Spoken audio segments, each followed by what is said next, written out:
Round one, fight!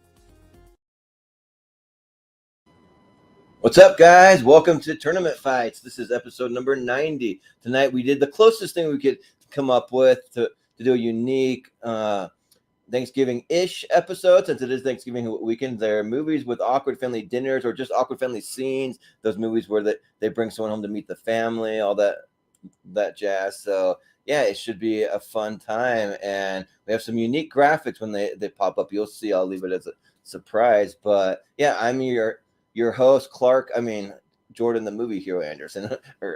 but you can kind of tell which movie I might be going for. The Blessing. Grace, she passed away 40 years ago.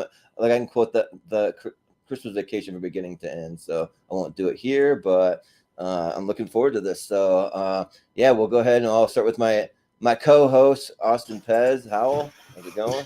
Awkward. Yeah. It's you can't really do a tournament of Thanksgiving movies because there's not that many of them. But yeah, like five. If you expand it to just kind of crazy family, situations, then yeah, we can get a tournament out of it and kind of substitute that because who hasn't had an awkward family moment around the holidays? So we've all had that, and we'll see what comes out of time. We got a lot of unique movies that we haven't seen here before, so I'm looking forward to it. Yeah, I think I had the least awkward Thanksgiving I've ever had because we had just a small group and we had no kids running around screaming or anything. So that was nice. It's always a plus. Yeah. Mm-hmm. We'll be hanging out with our movie hero family this evening. So yeah, exactly. Yeah, with our awkward movie hero family. Mm-hmm. No, but we also have Benny Hamblin. How's it going? Hello, my fellow Americans. How you doing? Good. It's good to have you. Good to have you too.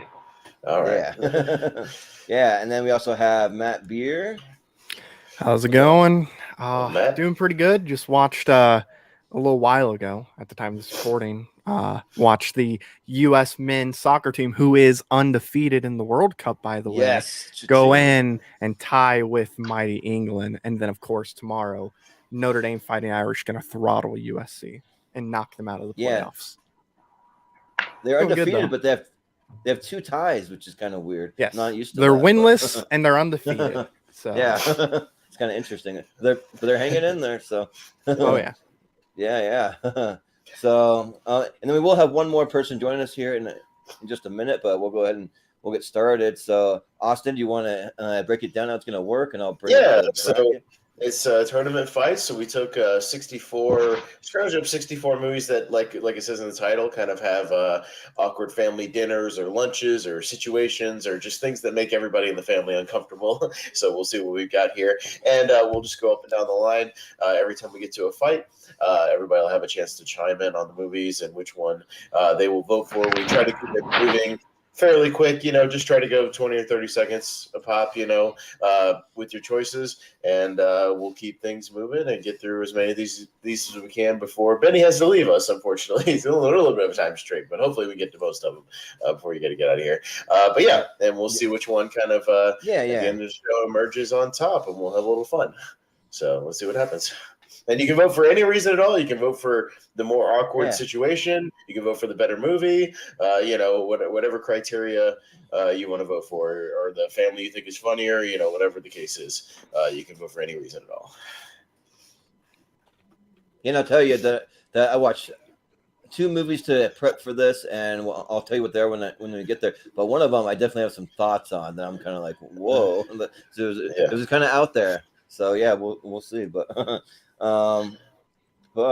yeah, we'll go ahead and we always start with the person at the bottom of the ladder. So that'll be Matt to vote first. So we'll go ahead and we'll reveal the first pick. And for tonight, I'm going to keep it fairly zoomed in because since they're pictured, I want to make sure I can read the screen as to which movies they are. But I got it pretty blown up, so I should be able to see it. So we got American History American X History X versus Shrek 2. Shrek 2. All right, Yeah. that's quite a match. Quite two opposite movies there. Yeah, two very different conversations. Great Yeah, movies. Very weird matchup. Like only on tournament fights you get these kind of matchups. All right, Matt. Well, we got an awkward racial family discussion versus a fairy tale family discussion. What are you gonna vote for? Yeah. All right, Matt. Oh, so it's always awkward when you have Nazis at the table Mhm. when you're eating lunch, Yep. Yeah. and then of course royal stuck-up people, like the English. They can be pretty awkward as well. I'll go with American History X though. I love the movie. Like I say, Nazis not great. That is pretty awkward. So I'm gonna go with American History X. Okay, sounds good. Yeah. Benny, what do you think? I think Shrek is slightly the more racist of the two films, so I would want to move Shrek forward. Okay. Or the opposite of that. Let's move American History X forward because it's less racist. Sure, yeah. They're not only racist against ones who are green, but a whole different race of beings as well. It's a classist movie too. Yeah, they're against poor people. Yeah, poor beings. Elders. Yeah. But literally hate humans. It's messed up, man. But even with that, I feel like Shrek kind of holds his own because he's got a strong will. But I think that American History X dinner scene may be one of the most awkward ones ever. It's pretty bad, isn't it? Elliot Gould that gets starts pushing back and gets really I don't know, pushback, whatever it is. But it gets very, very awkward. And also, it's just a movie I go back to more. So I'll say American History X as well. Yeah. We also have our fifth member of the group. Welcome, Richie. What's up? Hey. So since you would have been first technically, so I'll go ahead and give you the vote. This is the first matchup. You haven't missed anything. American History X versus Shrek 2. What a weird matchup. What a match. But yeah, but which one would you vote for? Here. So are we voting based on the scenes or just whatever? It's whatever criteria you want. If you want to go for the more awkward family scenes, if you want to go for the better movie, whatever. It's whatever criteria you want. But it's just all these movies have awkward kind of dinner or awkward family situations. Yeah, I feel like Shrek 2's following me because I just filmed a battleground match where I had to argue against Shrek 2. Anyway, cool.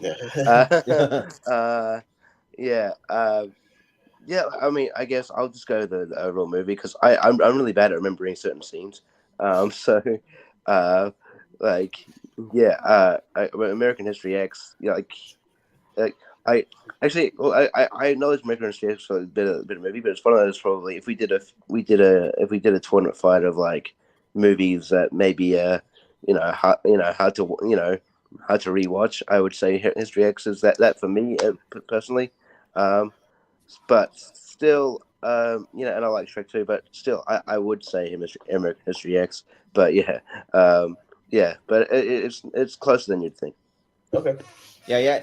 And also, we got a couple of good comments here. So, Malcolm, just saying, I hope you guys enjoyed this. I know I will be watching you because he helped create this. So, thank you, Malcolm. We appreciate it. And then he also says, coming soon to Patreon, Jordan reacts to the entire script of Christmas Vacation because I probably could quote that movie from beginning to end, honestly. So, maybe I'll do a watch along one of these days. You never know. So, And then Brian also was alluding to the fact that 10 more episodes to our 100th episode, which I will have an announcement about that at the end of the show. So if you stick around till then, you can hear about that. So nice. But Austin, I voted for American History X. We kind of bounced around. So we'll go to you. All right. Yeah. So this one's kind of interesting because Shrek 2 is my favorite of the Shrek movies, but American History X is just so good and so powerful. It's a movie that was honestly ahead of its time, I think. So, I think I'm going to go with American History X. So, all right. Well, American History X will take this first round. Yeah. And then it is a very awkward dinner. Well, I'll give you that for sure when you watch it. Yeah. Very awkward. Yeah.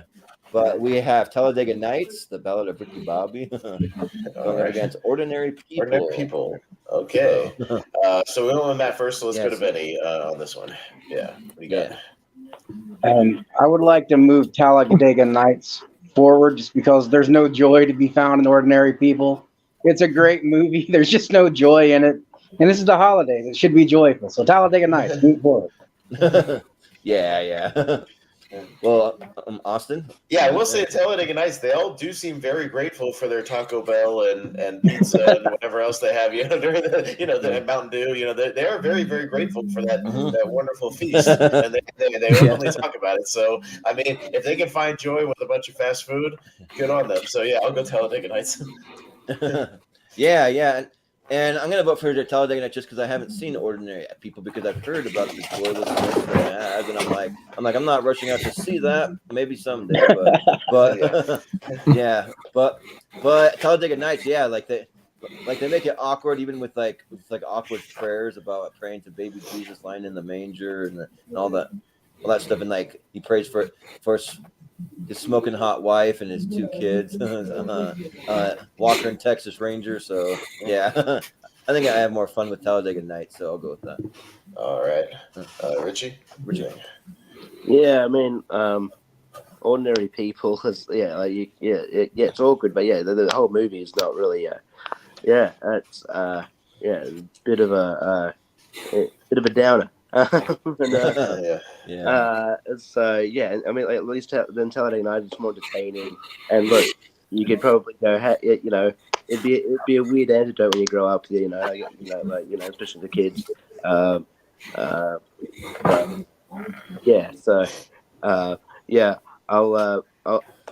go just because I like the movie more. I'll go Talladega Nights.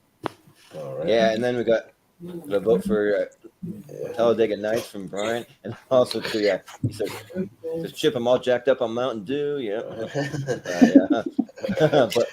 But Matt, what do you think? I would go Talladega Nights as well. I mean, them talking about the different Jesuses, like party Jesus, baby Jesus, and the grandpa getting upset. I would go with that one. Ordinary People, good movie, but I don't think that's as awkward as Talladega Nights. All right. Yeah, sounds good.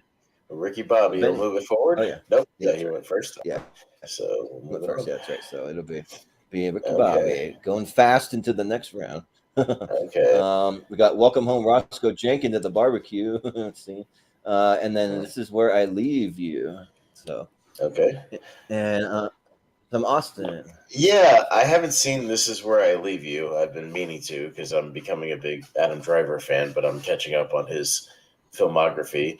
I've actually seen Welcome Home Roscoe Jenkins. I saw it in the theater. I don't know why.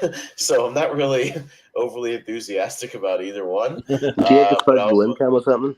What's that?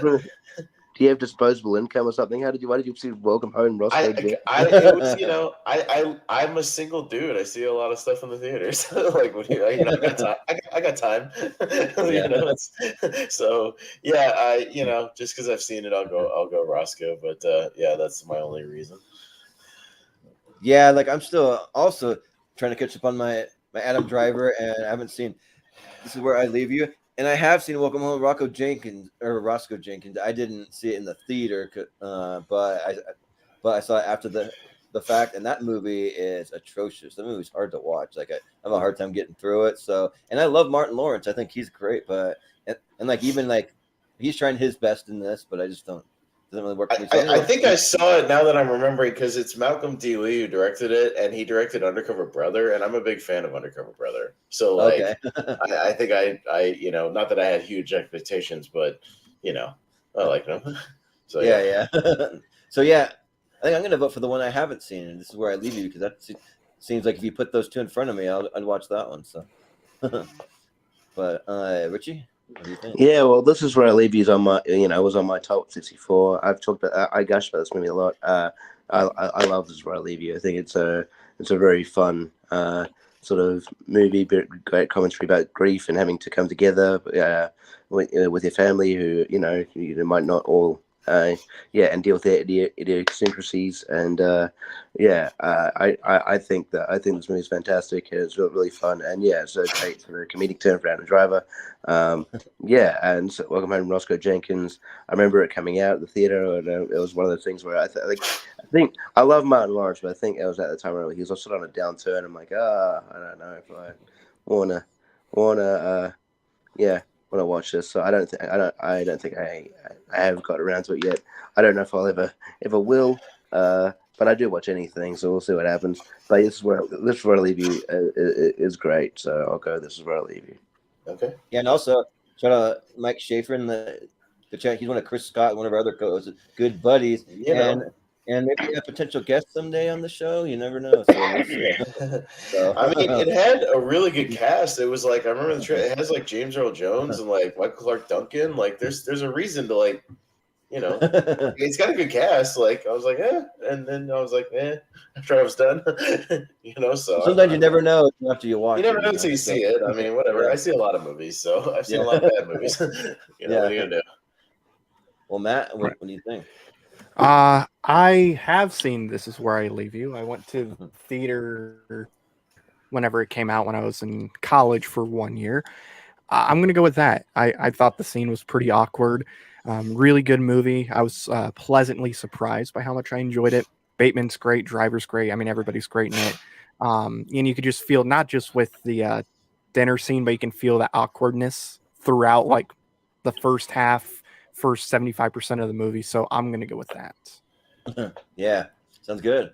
Well, Benny, what do you think? I've never seen either, so I'm just going to pretend this is Black Knight versus The Last Jedi. And based on the quality of those, based on the quality of those two films, I'm going with The Black Knight or Welcome Home, Roscoe Jenkins. Okay. Sure. Yeah. Sounds good. Well, we got one vote for Welcome Home, Roscoe Jenkins. I voted for it too, but This Is Where I Leave You still wins. That's right. We got 2 votes. Yeah. But we just still gets it. Yeah. We have the Addams Family Values, which actually has Thanksgiving stuff in it. One of the few ones in this one that does. one of the few ones. Going up against Why Him with Bryan Cranston. Right. All right. And James Franco. So it's interesting because like for as much as like people might say Why Him is not that good, it's kind of a guilty pleasure for me because me and my ex watch this movie all the time and like we laugh pretty hard watching it. And but Addams Family Values I'm not over the moon about either, but I still think it's fun. It's probably a little more fun than Why Him. So I'll probably go with Addams Family Values. Yeah. And also too, that Thanksgiving scene at the camp is a lot of fun too when they light everything on fire and all that. So yeah. But Richie? Yeah, I didn't dislike Why Him as much as other people seem to. I thought it had its moments and I thought it was all right.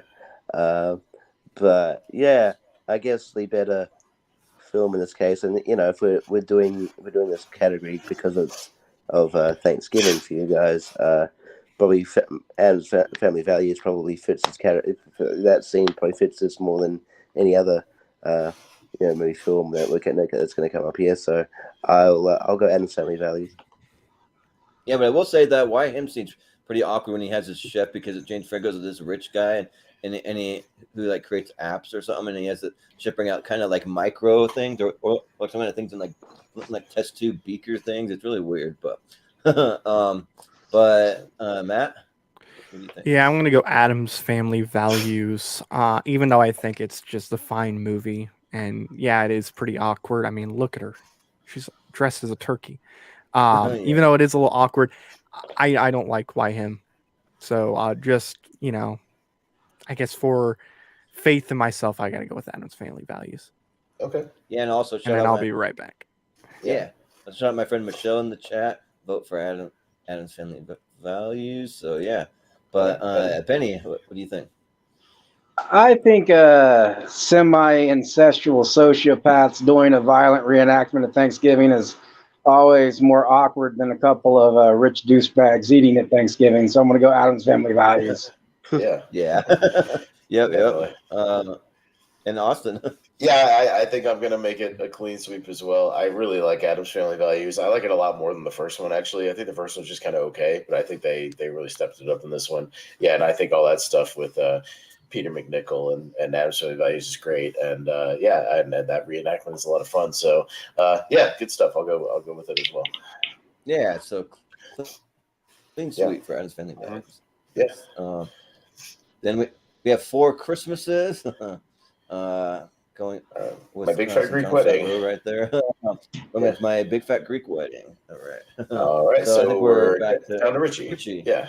Mhm. All right. Yeah, I barely remember Four Christmases. So yeah, I know what it is, but yeah, I don't remember much about the film. But Big Fat Greek Wedding is a classic, one of the most successful indie films of all time. I actually think the most successful. And yeah, I mean, there's plenty of awkward moments in that film, so you can't really boil it down to one. And but yeah, I think this movie's great, so I'm gonna go make My Big Fat Greek Wedding. Yeah. A little bit of Benny, and we'll see when we'll go back to Matt. That'll come back on screen when he's back, so we'll just keep going until he gets back. But yeah, Benny, what do you got? This is weird, but like My Big Fat Greek Wedding, I think is the better of these two movies, and I don't think it's that close. But I don't find that movie to be that incredibly awkward, and so I'm going on awkwardness. So I'm going with Four Christmases because the scenes there are more uncomfortable than the Big Fat Greek Wedding scenes to me. Yeah, that's fair. Austin.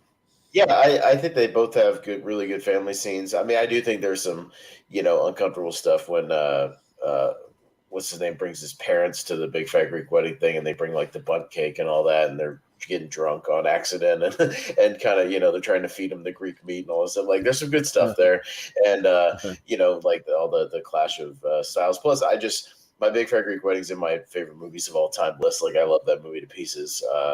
I've seen it a lot over the last 20 years, so I'll go with Greek Wedding. Yeah, I think for me, I'm not a huge fan of My Big Fat Greek Wedding, just because one, I haven't been to Greece, and two, I don't know that many. I haven't been to Greece either, and I haven't. Yeah. So, but maybe I need to get some more culture and try to give it a rewatch. But Four Christmases actually for me like it's one that I watch every Christmas. I actually really like this movie. I think that's kind of underrated in it.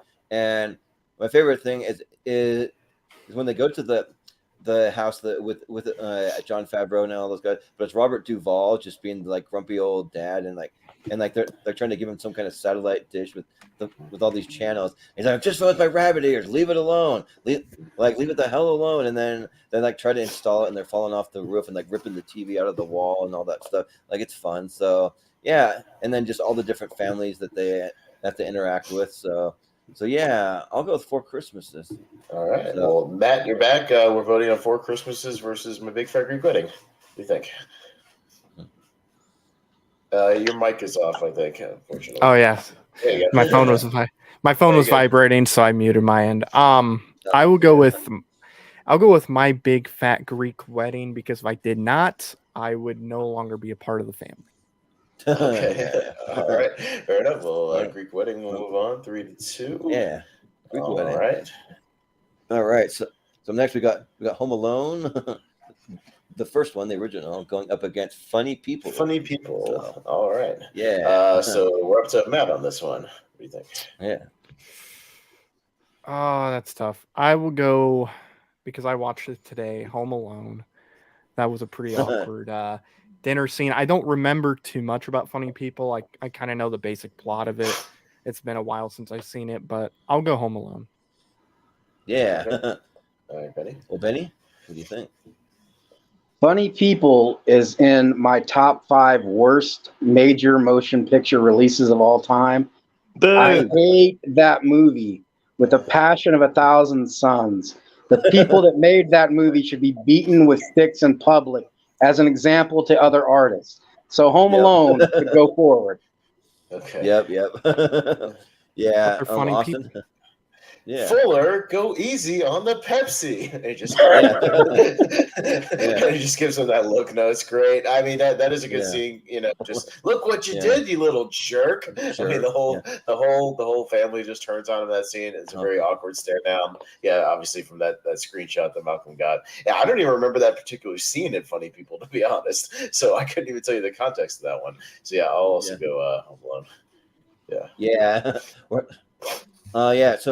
So a funny fact: Home Alone is the movie that I've seen more than any other movie that exists. So it's another one I can quote from beginning to end. I've seen it at least like 200 times. I've seen it like outside of Christmas all year long. I watch this thing all the time, and yeah, like when he's like, I don't want to sleep in the bed with Fuller. He'll pee all over me. Like yeah, there's some classic things. Then like Buzz pretending to like barf up all his pizza. Like someone's gonna have to barf it up because it's gone. So yeah, and I'm kind of with you, Benny, on the Funny People. There's one Black Friday back in the days where people still camped out for things. It's about 10 years ago, and I stayed up all night long. I didn't have a laptop because I was in line to get a laptop at Best Buy, so I had a portable DVD player and I bought a stack of movies and I put in Funny People, and about 20 minutes in or like 25, I'm like, what am I watching? Nothing in this movie is funny. This is terrible. I can't stand this thing, and I just turned it off. So while I was freezing cold. Yeah, it's not good. So and also Home Alone has one of the world's like most underrated penis jokes that's just hidden in the movie that no one ever picks up on. Where he's like, Uncle Frank said if I saw him in the shower, I would grow up never feeling like a real man. Oh, yeah. Yeah. Excuse me, technically that's in Home Alone 2. Oh, sorry, not the original one. Benny, we're not voting on that one right now. I'm sorry. I'm sorry. No, it's just, I got you. Richie? It also has the like quote from Home Alone 2 about like flying all the way out here to see his naked rear end or something like that. Yeah. But anyways, Richie. Yeah, I love, I would defend Funny People. I like the movie a lot. I mean, it's too long, but that's Judd Apatow's problem. Yeah, like, I do remember this scene. It's not particularly that awkward.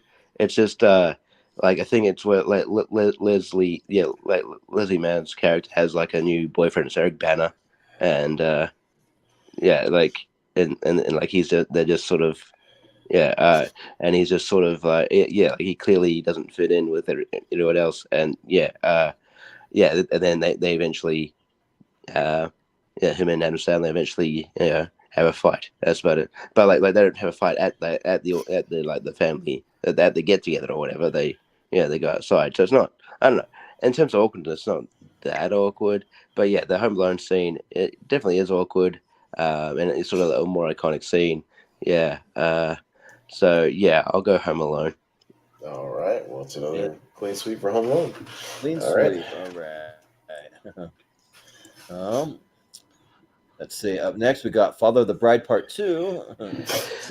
And we got the Ice Storm. All right. Okay. Yeah. All right. Benny. Which these might be 2 first-time appearances on tournament fights, maybe. Yeah, definitely. Mm-hmm. I have never seen The Ice Storm, and I have not seen Father of the Bride Part 2 in a very long time. So I'm going to abstain because I have no frame of reference for either of these films. Well, you got to vote no matter what. You got to vote for one of them. Well, Steve Martin has really nice hair, so I'll go forward with Father of the Bride 2. Okay, fair enough. Yeah. Yeah, I'm gonna have to vote the same as Benny. I haven't seen either one of these either. I just recently, in the last like 6 months, watched Father of the Bride Part 1, so I haven't gotten around to the sequel yet. And I've heard good things about the Ice Storm. I do like Sigourney Weaver and stuff, but I haven't seen it yet. So, but I watched Part 1 recently. I'll probably get around to Part 2, so I'll vote Father of the Bride. Yeah. I also have not seen the Ice Storm, but man, what a cast though! Like I'm looking at the cast with like Sigourney Weaver, Christina Ricci, Kevin Kline, Tobey Maguire, Elijah Wood, Joan Allen, Katie Holmes, David Krumholtz. Like it just keeps going on and on. So yeah. But Father of the Bride Part 2. I think these movies are fun. I'm not like gonna rant and rave about them because I know people who do adore these movies or like some of their favorite movies of all time. Because this is the one where Steve Martin's wife's having a baby at the same time, and that his daughter's having a baby. So that makes for some pretty awkward moments and awkward things going on when you're having a baby at the same time as your mom. So yeah, I'll vote for I've the been Father of the there. Bride Part 2. Yep, right. I'm sure we all have, right? Yep. Richie. Yeah, I haven't seen either of these. I watched Father of the Bride Part 1 maybe in the last couple of years. That was all right. It was all right. It was a fine, cute little movie. I haven't seen Father of the Bride Part 2 yet. And that, yeah, I've heard good things about the Ice Storm. Haven't seen it. I guess I'm going the same route of, because Steve Martin, I'll go Father of the Bride Part 2. Okay. Yeah. Well, Matt. You're mic You're again. muted. I'm muting my mic. You could tell me. You're like Malcolm you're like our Malcolm for this episode. He's always muting his own he's mic always too. muted. Yeah. Malcolm, It's like or I have a Steven, mute button. I have a mute button on my mic, and I Mhm. have to remember not to Yes. rub it sometimes, or else it will Right. mute me. Oh. But you could tell me that the Ice Storm is about like competitive figure skating, and I would believe you. And in Father of the Bride 2, I haven't seen in forever. Like you said, Jordan, it's about what his wife has a kid or is pregnant, and his daughter's pregnant too. But I'll tell you what, I like Only Murders in the Building, and Steve Martin is in that show, so I will go with Father of the Bride 2. Okay. There you go. Yeah. All right. That works. It'll be Father of the Bride. Mostly because people haven't seen the Ice Storm, but Yeah. here we go. Father of the Bride Part 1. Speaking of- There you go. Thanks, Malcolm. Yeah. Beetlejuice. We're not going to be Beetlejuice. So, All right. So now we start with Austin. Yeah, I always wondered in Beetlejuice, they never show like them talking about what happens to them at that dinner right after, they've been dancing and the hands come up and grab them. Like you never see like the aftermath though. They just kind of go to the next scene. And I think that would have been a really awkward conversation of like, hey, do you think we should leave? These hands came out of our bowls and grabbed us and we were all doing a conga line. Like, that's weird. But yeah, I have seen like I said, I've seen the original Father of the Bride. It was okay. I wasn't over the moon about it. I kind of like Parenthood better. But I'll go Beetlejuice on this one because it's a fun scene. Not particularly awkward, but it's a fun scene. Yeah. Yeah, this is kind of interesting because, I don't know if I prefer Father of the Bride 1 or Father of the Bride 2. They're both kind of on an equal plane for me. But I kind of think maybe the first one's a little, like, it has awkward moments, but it has people that kind of bring it kind of less awkward. Kieran Culkin, he's a young child in that movie. Like, he kind of makes it a little more heartwarming and stuff. But, yeah, I think Beetlejuice is probably the more awkward of the two. For me, I was pretty late to the party. I only saw Beetlejuice last year for the first time, and I thought that was good, not great. Like, I mean, I thought Michael Keaton was great, but the rest of it was good. So, but I'll still vote for Beetlejuice. Yeah. Richie, what do you think? Yeah, like I said, I saw Father of the Bride, the first one, like, maybe a couple of years ago. It's all right. It's nothing like, I don't know, nothing to write home about. It's okay. And yeah, but so yeah, I'll just go the bit of movie logic here and go Beetlejuice. I think, and yeah, I think it's a more pivotal scene as well. So Beetlejuice. Yeah, sounds good. Matt, what do you say? And you're muted. And you're muted again. I was unmuted. You muted. Anyway. I was unmuted, and I was like, "Oh, remember to unmute yourself." I go to click it. Now I'm mute. Oh. I mean, I don't know. I think it's pretty awkward when hands are coming out of bowls and stuff. Yeah. So I'm gonna go Beetlejuice. Mm-hmm. Yeah. Sounds good. Benny. Benny, what do you think? I've had a awkward dinner with my family, and I've also had a dinner where an undead spirit attempted to make me sing calypso music. And out of the two, I'd feel less awkward with the evil spirit, so I'm going to move forward Father of the Bride on the basis of awkwardness. Okay. Sure. Fair enough. Sounds good. But unfortunately, in this case, it's going to be Beetlejuice. Yeah. Beetlejuice. Yeah. All right. Beetlejuice. We had a couple votes in the chat. We had another one for Father of the Bride there, but we have the Birdcage going up against Wedding Crashers. So. All right. Nice. Okay. Yeah. Jordan. So these are some kind of awkward matchups here. Yeah, this is kind of interesting. Like for me, like Wedding Crashers, I don't remember like the dinner scene all that much, but I do remember some general awkwardness. But the Birdcage, yeah. But the Birdcage is great though. The Birdcage is like a classic movie, and I was a little late to the party. I think I saw it like 5 years after it came out or so, and like it was great. Like Robin Williams is great, and Nathan Lane is great. I forget what's his name. Who does like Simpson voices? Hank Azaria. Yeah. So I think that, and also too all the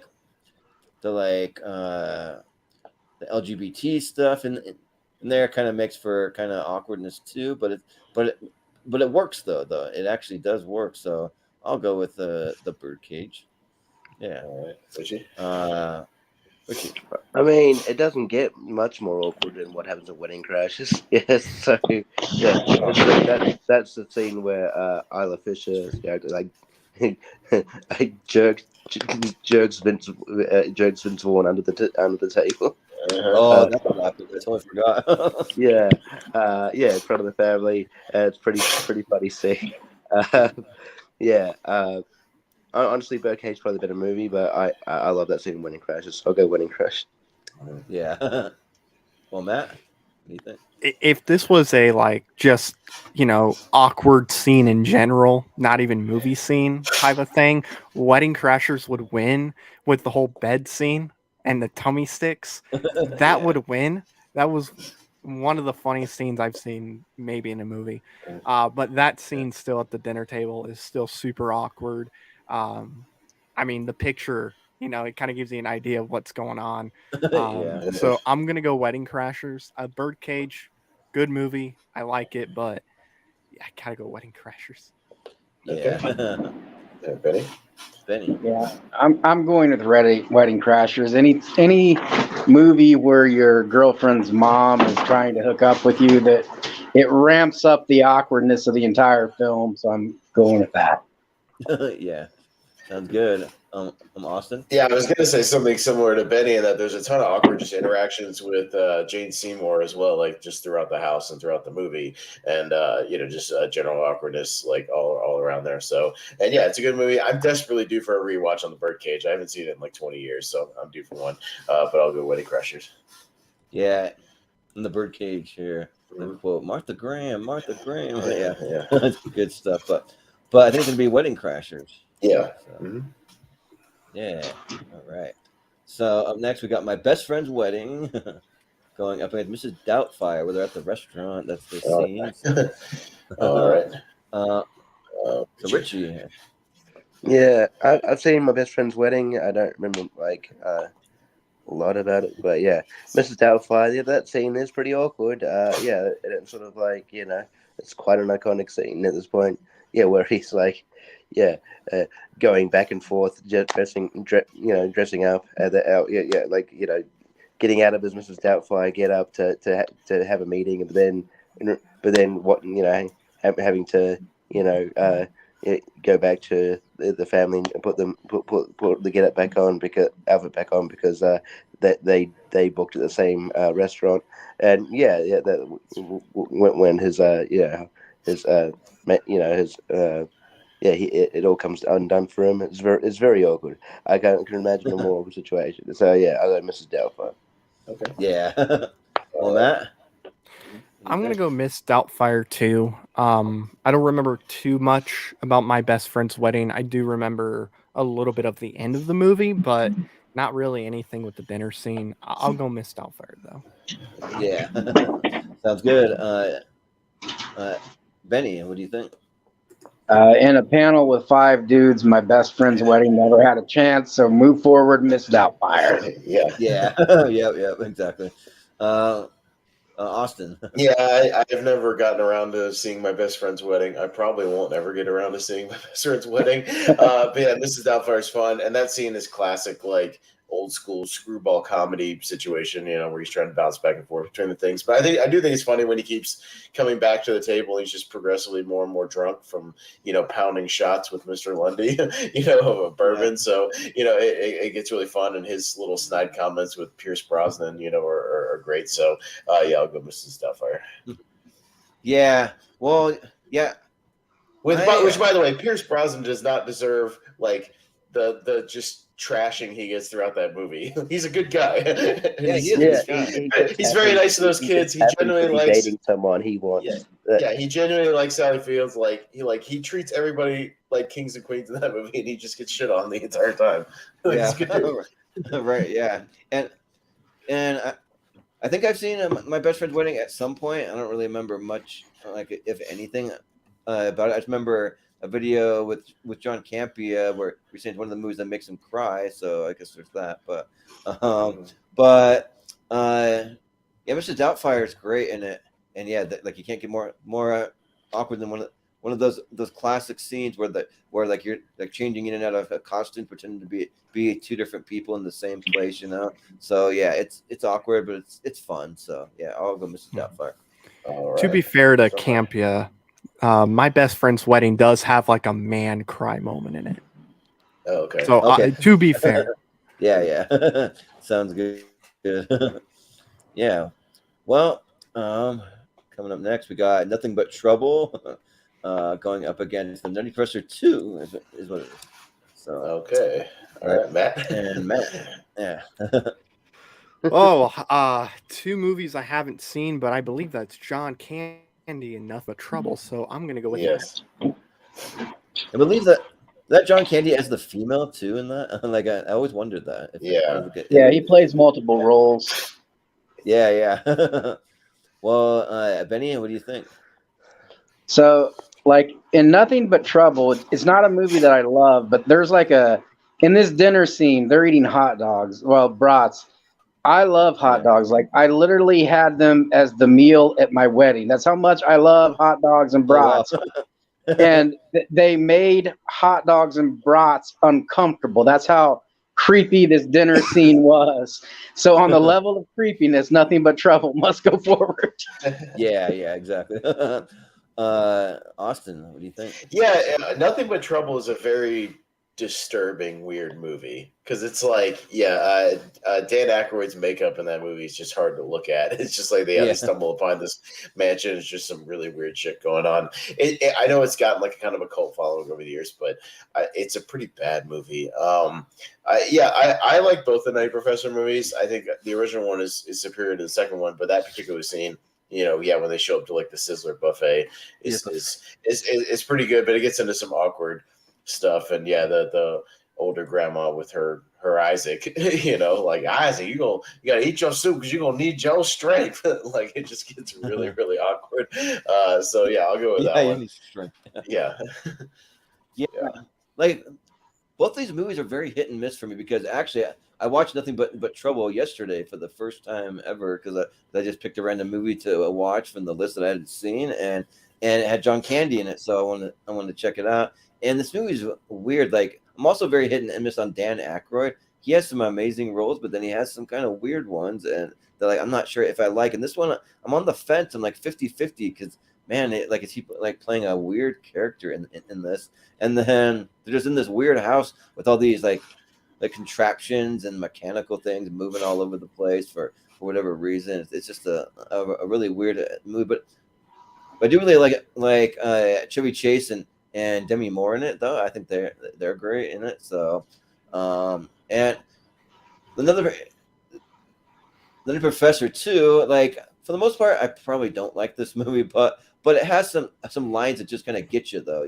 Like they'll just like spat out these lines where you don't expect to laugh, and all of a sudden you just start laughing. So there is some good stuff in there, but I think I probably would watch Nothing But Trouble over the Nutty Professor 2, and I just feel like that scene is so awkward. Yeah, I remember the like broth to make them look all nasty, and then they bring out the Hawaiian punch and make it like in an oil can or something weird. Like yeah. And he's like, "There's nothing I love more than warm Hawaiian punch on a hot day." And then it's like Chevy Chase's line. So yeah, I'll go with Nothing But Trouble. All right, Yeah. Richie. Yeah, I haven't seen Nothing But Trouble, but I know it's supposed to be like universally. It was universally sort of panned when it came out, and it's very weird. So I heard like the Red Letter Media guys talk about it. I don't know. I might get around to it eventually. It's not like something that's high on my list. None Professor 2, The Clumps. It's not a great movie, but I have fun with it. I think it came out at the right time where, I was a huge fan of the first one. So, I'm always going to, and I was still at that point where I'm like, I wasn't that critical of movies. I'm like, oh, it made me laugh once, so I like it. But yeah, I mean, it's cool to revisit these characters, and yeah, it's still a bit of an awkward kind of scene. So I'll go Nutty Professor 2. Yeah. Well, Matt, what do you think? He went first. Say I went first. Okay, Yeah, cool. moves on. So Nutty Professor. Yeah. Okay. No, Nothing But Trouble moves on. Sweet. Oh, I thought you said the Nutty Professor. Nothing I thought Trouble that's what moves I heard. on. Yeah. And Yeah, Nutty 3-2. Professor, Nothing But Trouble. They sound kind of Yeah. We got Problem Child going up against The Breakup. Okay. All So right. it'll be Benny first. Benny. What the hell is The Breakup? I don't remember this. Is this a Jennifer Aniston movie? Vince Vaughn and Jennifer Aniston. Yeah, Jennifer Okay, Aniston and Vince Vaughn. Yeah. Shit. I'll go with the Problem Child. It has the fifth best serial killer in movie history with a bow tie killer. So Yeah. that's really my only Yeah. frame of reference here. Yeah. So I'm going with that. Yeah. Yeah, I just remember from the breakup, you have the like dinner where like John Michael Higgins like breaks out into weird song and stuff. Just doing that, but Yeah. but Yeah, I was gonna say Malcolm screenshotted that scene when he's still at the nun school or whatever. But yeah, actually, when the bow tie killer shows up at John Ritter's house and then seduces the wife and has sex with her in the kitchen, that's pretty awkward. I would say as John Ritter's having a nervous breakdown. When a serial killer As he's just having a complete nervous breakdown, and he's just like sitting there frozen. Like that's a pretty awkward scene, I would say. I just generally think the Problem Child movies are pretty damn funny. Like, and they're really underrated because there's a lot of stuff they got away with in those movies and that they even cut out. And the two guys who wrote it, the Larry Kraszewski or something, whatever his name is, like that pair have written a bunch of really good movies. So yeah, I'm gonna go with Problem Child. yeah, I think Problem Child like I mean, it holds up for the most part, and John Ritter's great. Michael Richards at the bow tie killer, and yeah, like there's basically awkwardness throughout the whole movie, but also in the breakup as well, because I mentioned that John Michael Higgins and the dinner that they have, but then also too, my ex-wife, or no, it wasn't even my ex-wife. It was the girl I dated before her. So we were together. We watched the breakup, and literally she had like a visceral reaction where she like almost like damn near broke up with me afterwards. She's like, that hit me hard. Maybe we should be together. I don't know about that. And she was considering. I'm like, are you kidding me? Like, it's just a movie. But so yeah, but so you're saying she almost pulled a Costanza in Seinfeld, where it's like you could do better than him, and she's like, yeah, she almost did. So for anybody who knows Seinfeld, which like I was hoping and praying, because she was the hottest girl that I've ever dated in my life. So like, please don't break up with me, please. I probably can't do better than you. So so I just for that reason, you know what? I just talked myself into it. I'll vote for the breakup. So okay. Yeah, but Richie. yeah, Richie. That's probably the weirdest way to vote for a thing ever. But cool. Yeah. We can vote. Any reason. Anyway. That's cool. Look, I was all set to vote for the breakup. Just because I've seen it, but because of Jordan's sad story and Austin's the way you put over what happens with Problem Child, that sounds hilarious, and I want to see it. So I'll go Problem Child. Yeah, It's a really underrated, funny movie. You really should see it. It's actually very, very funny. And Jack Warden's amazing in that movie too. There's some good awkward family stuff. yeah. Oh my God, it's the devil! As soon as he sees him, yeah, he's the just devil. great. Yeah, He's fantastic. So yeah. Matt. Matt, And you're muted. Oh. Again. No, Wait, he's me? not muted. He's not muted. Yeah. He's good. Oh, Okay. I thought I was after Reggie. Yeah, okay. I'll go. Yeah. I'll go Problem Child. I'll go with that movie. Okay. Yeah. Sounds All right. good. So it'll be Problem Problem Child. Child. Yeah. All right. Let's see. We have Back to the Future. That scene in the 1950s. Well, I would almost And then put we over have- more of the 50s scene where it's like, don't I know your mother? Yeah, I think maybe you do. Yeah, like, yeah. or, what's a rerun? Like all that stuff, like a little Yeah. bit more than even that scene. Yeah. Yeah. Everyone. Yeah. But and then the The Blind Side. Side. So now Yeah. this one, like, I think it's the like picture from when they're in the 50s, or is it from the future? No. Like, That's almost- that's in one of the opening scenes when George is watching, the Okay. honeymoon. Oh, okay. And they're eating the That's cake. right. They're eating the cake because Uncle Joey didn't get out of the slammer. He's still in jail. Okay, he yeah. didn't make his That's parole right. hearing. So yeah, The Blind Side is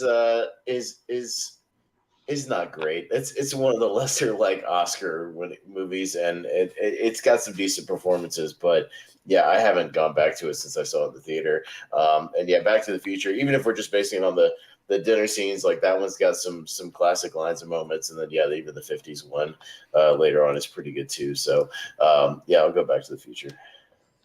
Yeah, I mean, The Blind Side's fine. Like, I kind of think it's a little overrated, and I've heard that like it's really not all that accurate, like from what I've heard and read about it. But I mean, I think that forget the name of the football player there, but he Michael Orr. Michael yeah, Oher, yeah. Mhm. Michael Orr. So like it's kind of awkward because like he can't really resonate with like anything that's going on with this rich family, and he just sits there and like doesn't know what to do. He's almost like a fish out of water kind of thing. But yeah, Back to the Future though, like it's got several awkward scenes. Yeah, it's got this one. It's got the one from 1955. It's just got, I mean, him dating his mom from the past and having like a weird, almost romance kind of thing. So yeah, that's pretty awkward. So give it to Calvin Klein and Back to the Future. All right. Richie. Yeah, I've seen The Blind Side. I've never really had this inkling or this temptation to go back to it. It was all right. I didn't think it was an Oscar contender. I feel like it felt like one of those Hollywood patting themselves on the back movies. Yeah. Hey, look, we're doing a movie about how racism is bad. I'm like, yeah, you got to create a good movie out of that too. But anyway. Yeah. I feel bad for Sandra Bullock. She was in this and Crash, which are both overrated. Anyway, so yeah, it's pretty easy for me. I'll go Back to the Future. All right. Yeah. Well, Matt. It's really hard to be more awkward than being on a date with your mom.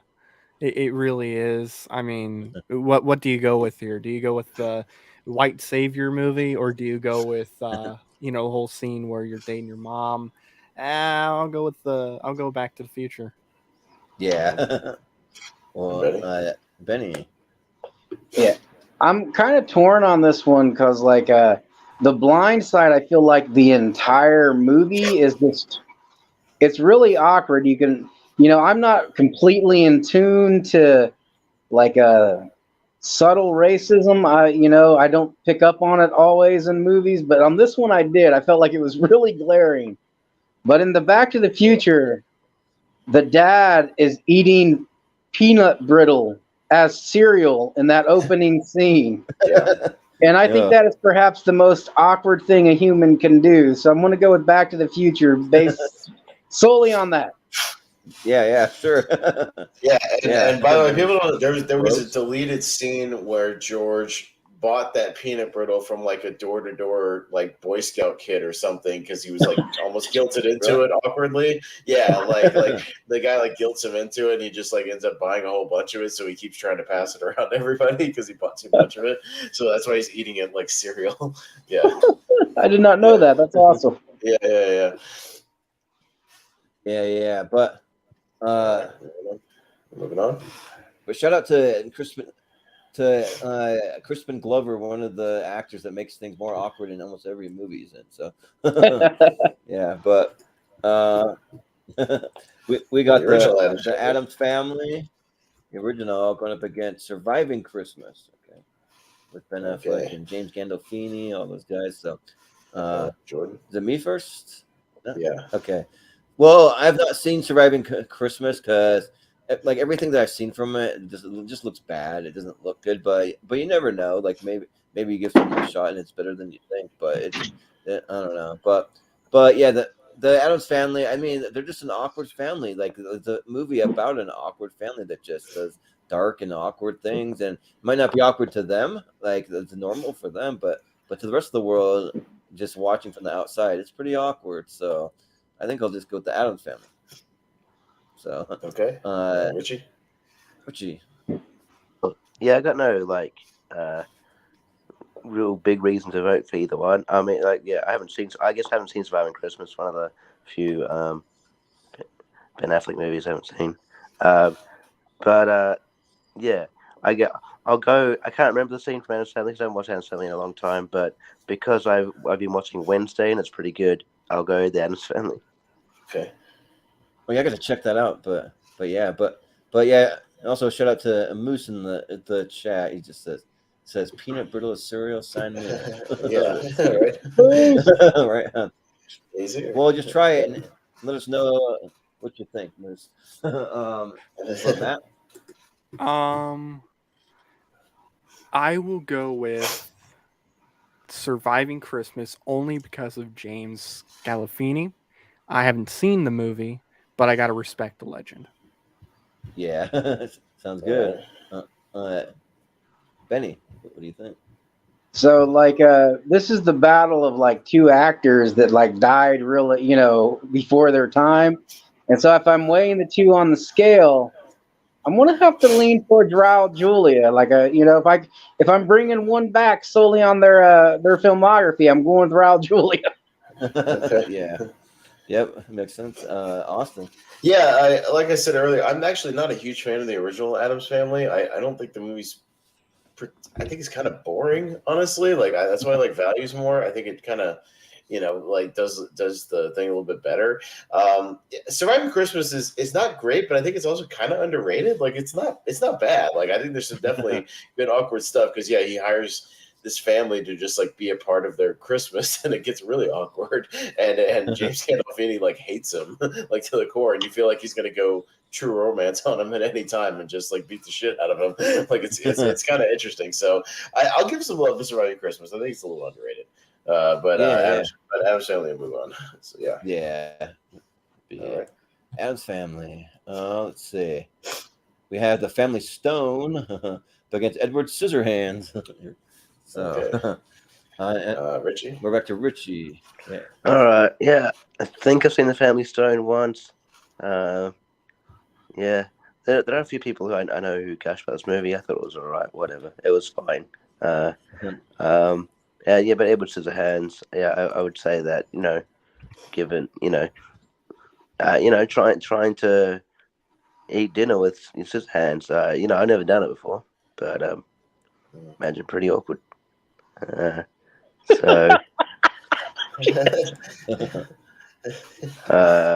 So I'll go Edward Scissorhands based on that weird fucking logic. Looks awkward, yeah. Yeah. Johnny Depp was one of his more awkward characters, and that's it. Yeah. I mean, almost all of them are. But Matt. You guys almost told me to have a heart attack. My team's on right now. They're going overtime. Whew, okay. Anyway, Ooh, I have not seen Family Stone, so Johnny Depp is going to get another win in my books. I'm going to go with Edward Scissorhands. yeah. Well, This is the dawn of the weird, creepy, pale Johnny Depp character genre. So I'll move that forward, I guess, based on that. Yeah. So I've not seen the Family Sure. Stone. yeah. Well, Austin. Yeah, I forgot the Family Stone was like a movie, and I haven't seen it. So I at least have seen and know what Edward Scissorhands is. So for that reason, I don't see it going very far because we're not enthusiastic about it. But I'll go Edward Scissorhands. Yeah, like the Family Stone is one of those like family kind of rom-com movies that just has either Diane Keaton or Craig T. Nelson in it. So there's quite a few of those, but can you tell them apart? Sometimes, but yeah, Gooacre and yeah, Rachel McAdams and stuff like that. Yeah, but like I don't really know that much about it. I think I probably saw it way back when. I don't remember a thing about it. So, but Edward Scissorhands, I watch all the time, and it's great, and it's very awkward. Yeah, like I'm trying to eat with scissors. I mean, what's more awkward than that? So I'll go with Edward Scissorhands. All right, so that'll move on. All right, Edward Scissorhands it is. Then we have Dan in Real Life up against Dinner for Schmucks. Okay, the two Steve Carell movies. Steve. All right. Oh, there you go. Okay. Yeah. All right, Matt. Yeah, Matt. Oh, me. Okay. Yeah. So I don't remember these movies at all, if I'm going to be completely honest. The only thing I remember, and I don't even remember the context of the scene. Somebody uploaded a scene from Dinner for Schmucks online, and I remember I laughed really hard at it. So I'll go with that movie, even though I don't really think it's a good movie. I'll still go with that. Yeah. Well, Benny, you think? Both of these movies blow. But there is a scene in Dinner for Schmucks where they keep talking about goats, and I don't really know why. But at the time, I lost it. And so since that's the only scene in these two movies that made me laugh, I'm going with the goats and Dinner with Schmucks. Okay. Yeah. Sounds good. I'm Austin. Yeah, I saw Dinner for Schmucks once. Wasn't over the moon about it, but I do remember it having a few decent scenes, and I think it may be the only time Jeff Dunham's been funny. Maybe because they actually use him as like a really awkward, like out of place ventriloquist dude who's obsessed with his own, dummies and has like a relationship with them. It's weird. So I think that was the perfect way to use him in the movie. So yeah, I'll go with Dinner for Schmucks just because I know I've seen Dan in real life, but I remember like nothing about it at all. So Nor should you. Yeah, I don't remember a thing. So I'll go Dinner for Schmucks. Sure. Yeah. Yeah, so I do probably think that Dan in Real Life is slightly the better movie here, but not really saying much. I mean, it's got another one of those like appearing in every single like family rom-com actress with Diane Wiest. so she's there, but but the Jennifer Schmucks, yeah, I think it's pretty awkward. I don't even remember that much about it. I just know that he has to compete in some kind of crazy thing. I don't even remember what it is. And doesn't he do something with like mice too? He's like taking mice and put them into scenes or rats or I don't know. So yeah, it's pretty awkward. So I forgot about that. For Schmucks. Yeah, it's kind of weird. So, but Richie. Yeah, I vaguely remember the Dinner for Schmucks scene. Jeff Dunham's portrayed as an annoying hack, which is what range. Well, I would say it's perfect casting. So kudos for that. Because I think he just has a new special out. I'm like, and I saw some of the jokes, mate. Yeah, okay, you still doing that? Anyway, cool. Ass. But I guess I don't.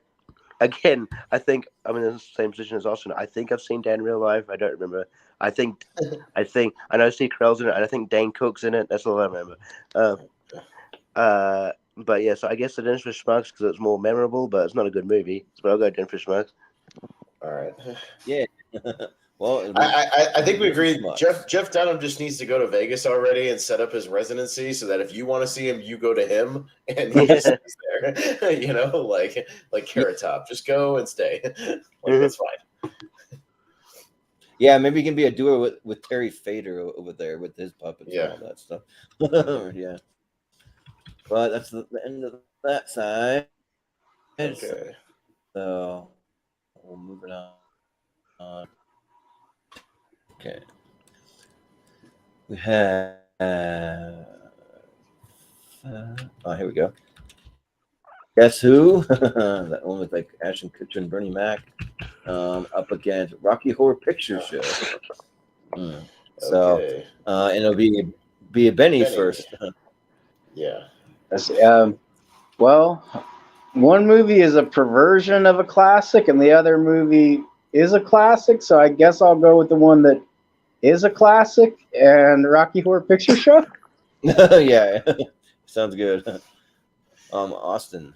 I'm the opposite, but I hate the Rocky Horror Picture Show. I think that movie's fucking awful, and it annoys me every time I've tried to see it in the theater. They have those fucking annoying people that stand up at the front and like recite lines, like "Shut the fuck up! I'm trying to watch the goddamn movie. Knock it off! Like, shut up!" And I just think it's a really bad movie. Like I don't get it, and so I haven't even seen Guess Who, but it has Bernie Mac, so I'm much more likely to watch that. Yeah. Sure. Yeah. Yeah. For How me, can you not get Tim Curry and Drive? I also hate the movie. He's giving a performance, but I'm not saying I enjoy it. Yeah. Meatloaf is the best thing about that movie, and he dies 5 minutes in. Yeah. For me, the best version is in The Perks of Being a Wallflower when they go watch the play of it. Like I think that's even better than what I saw here. I'm just not a fan either. And Guess Who? I've seen. It's whatever. Like it's a movie. it's something. But so it's definitely in focus. Yeah. So I'll vote for Guess Who because I don't like Rocky Horror Picture Show either. So, Richie. Yeah, I mean, I don't mind the Rocky Horror Picture Show. I think it's good, and also there's sort of like this family connection with it because my mum went to school with the creator of Rocky Horror Picture Show, and just recently was able to get an invite to his 80th birthday party. So nice. That's weird. That's a weird fact for you, but yeah. Sure. But yeah, like I think the movie's alright. I think the movie's good, and yeah, I like the music and stuff. I remember at school we sort of did the time warp dance thing. It was weird. And yeah, so and Guess Who is it's obviously trying to be like a kind of a more modern take on Guess Who's Coming to Dinner. It's not very good. It's awkward for the wrong reasons, I would say. So I would go Rocky Horror Picture Show. Okay. Yeah. All right. Yeah, Matt, what do you think? So I haven't seen any of these movies in a long time. Dang it. Okay, I gotta remember. I haven't seen any of these movies, if I'm going to be completely honest. But one of my favorite movies in the last 20 years is The Perks of Being a Wallflower. And that has, of course, the theater scenes with Rocky Horror Picture Show.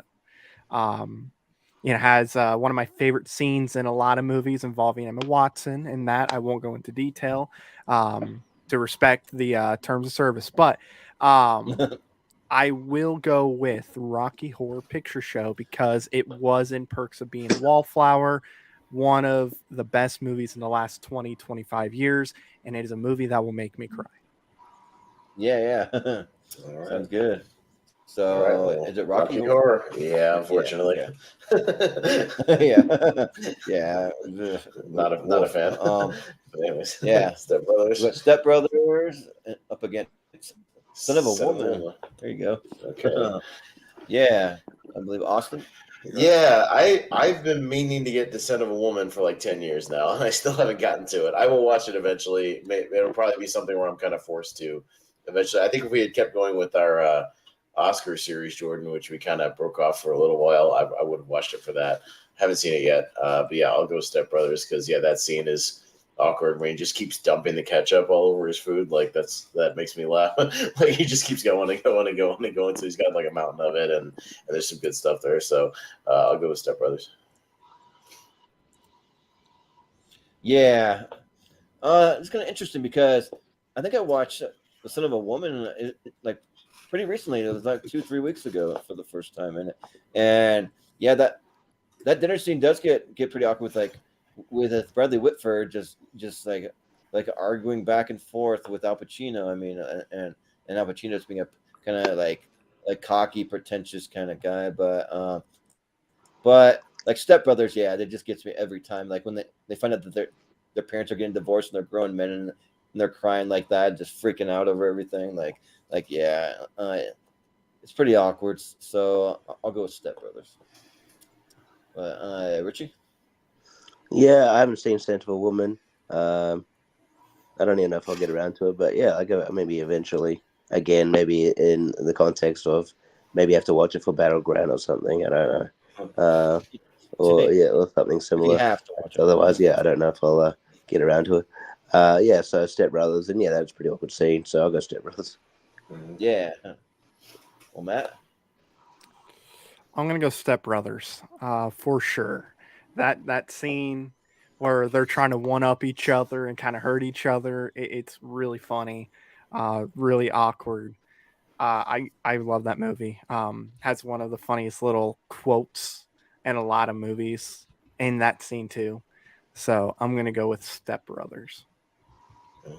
Yeah. That's good. Benny? Uh, I don't know. I'm tempted to spite vote against Step Brothers because I think it gets more love than it should. But I like Richard Jenkins as a character actor, and I don't really like Al Pacino despite all the stuff that he's been in. So I'm going to go with Richard Jenkins and Step Brothers against my own desire. Okay, fine. Yeah. Good man. I'm kind of with you. Like, I'm not a big Al Pacino fan. I think he's kind of overrated. But that's just Older Al Pacino is better than But- later Al Pacino. Like That- that is very true. not older. I mean like 70s. Yeah. like 70s Al I- Pacino is great. No, you're- early 80s. it's The Godfather and all that. Yeah. Yeah. Yeah. Serpico, stuff like that. Yeah. Dog Day Afternoon is awesome, It's great. man. But like most of his stuff, I'm not a big fan of. Mhm. Yeah. Well, You don't love I think I heard Cappuccino? about this matchup: Daddy's Home versus Daddy's Home 2. Yeah, I think Malcolm. Oh, God.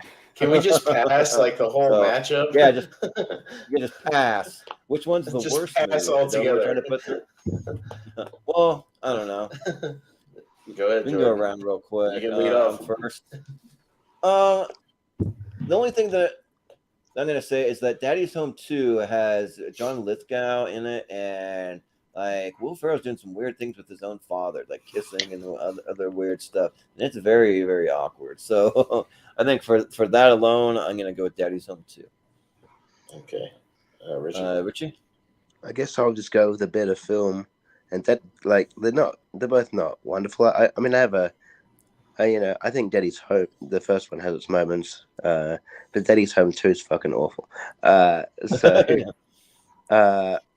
yeah, I'll go Daddy's Home.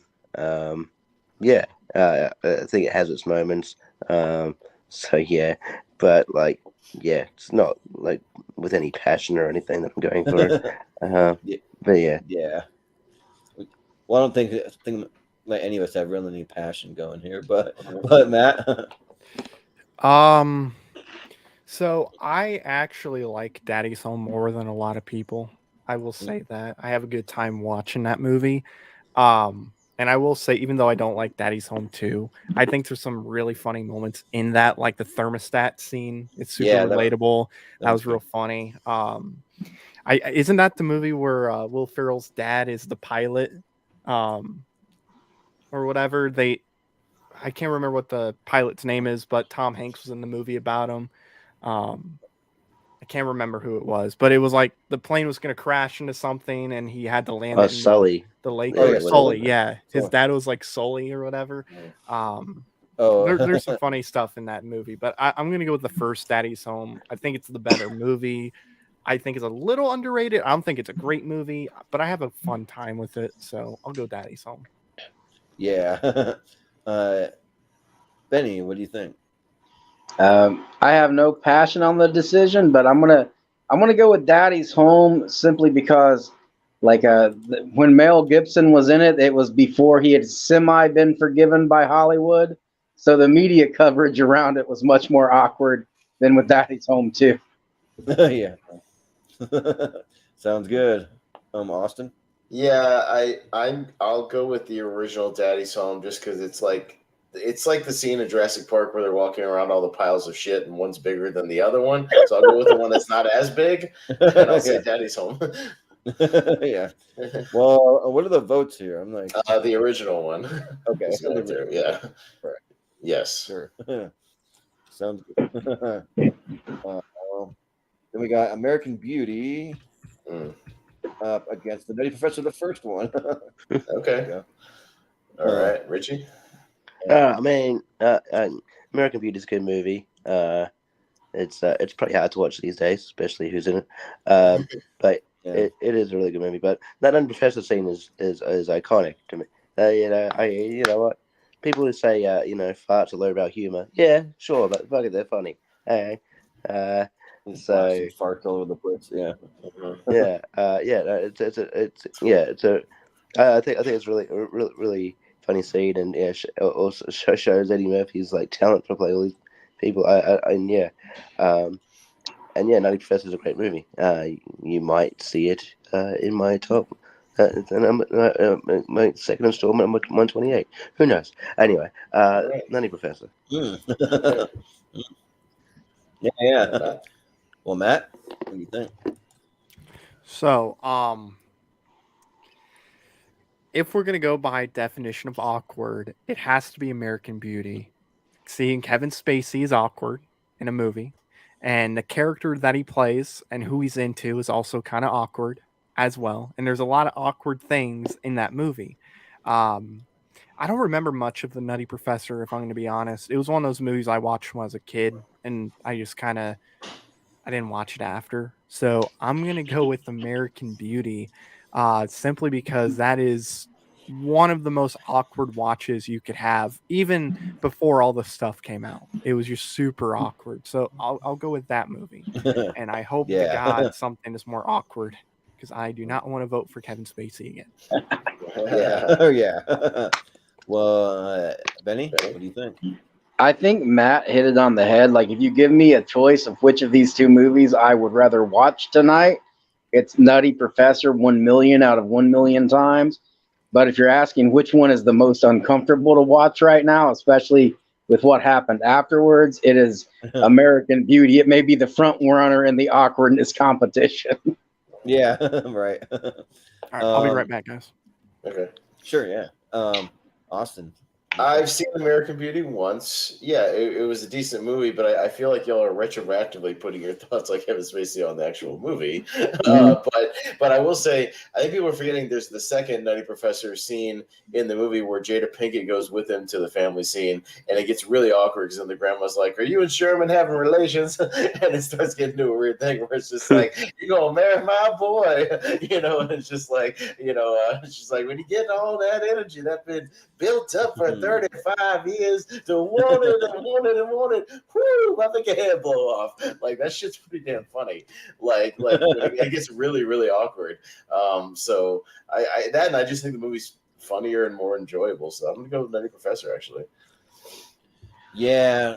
Like, I'm just not a big Nutty Professor fan. I mean, they're fine, kind of like what I said about the second one. It does have its moments, but it's nothing that really blows me away. American Beauty really either, to like, it doesn't, but it is super, super awkward. I mean, just and like, I don't remember a lot about this particular scene, but I remember, like, I think Kevin Spacey gets really awkward and like breaks some dishes or something along those lines. But So yeah, I think if I was sitting at the table and that happened, I'd feel a little more awkward than what happens with Nutty Professor. So I'll go with American Beauty. All right. So, American Beauty moves on. all right, American Going on Beauty. to. All right. Then up next we have Happiest Season. Yes, I had to add Mhm. that. Yeah. The Kristen Stewart movie that I haven't seen yet that I will see because everyone says that it's good. But if you know me, I'm not a Kristen Stewart fan. But I'm going to get your next. Next. All right. All right. Well, Matt's back. So Matt, you're up for your next versus the happiest season.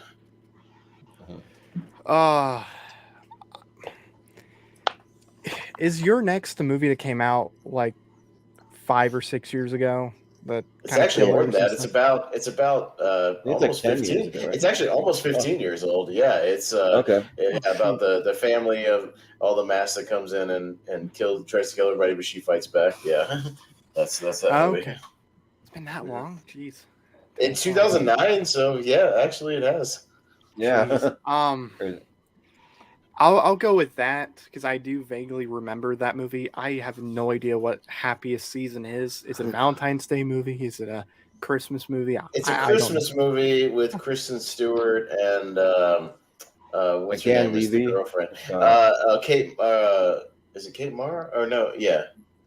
Yeah, Kate Mara, and they're like a lesbian couple that has to pretend that they're just friends when they're visiting the family. So it's one of those situations. Yeah, I haven't seen that one. I might check that out because I do like both of those actresses. But it's got a really good cast. Really good cast. I'll go Your Next because I've seen it. I vaguely remember it somewhat, so I'll just go with that. Mm-hmm. Yeah. Benny? Well, Benny, what do you think? Like, I want to make sure I'm not confusing it. Your Next is the one with Samara Weaving, right? That's Ready or Not. You're talking well, in that case, I've not seen either of these, so forget that. I have no clue. Yeah. I will go in alphabetical order then, and go with Happiest Season because I've not seen either. Yeah. And Austin, I think you're thinking of Mackenzie Davis is the one that's in Mackenzie Davis, whatever. Yeah, I was like the Terminator from Dark Fate, whatever her name is. That's her. Yeah. And The Martian and all that. Okay, but I did watch Happiest Season. Yeah, and after we had our kind of famous episode where Jordan got very mad that we were all voting for it, and then I watched it and it was delightful, and I liked it. And it is a very, very awkward movie because the whole movie is about them having all these crazy, weird conversations where they're this gay couple, and she's trying to play it off, to her very conservative, running for election kind of family, and the whole movie is super, super awkward. So just for sheer awkwardness, it's Happiest Season, like for sure. So I'm gonna go with that. Yeah. So this episode, I'm going to take a little bit of a different approach because I hate these type of horror movies where they just get together and it's like a family, everything's good, and everyone tries to kill each other, and there's some kind of crazy horror things, and there's the blood and guts and everything going like just out of nowhere, kind of like Funny Games or like whatever other movies are kind of like this, and yeah, they're just not for me. The one with Samara Weaving, I did kind of like though.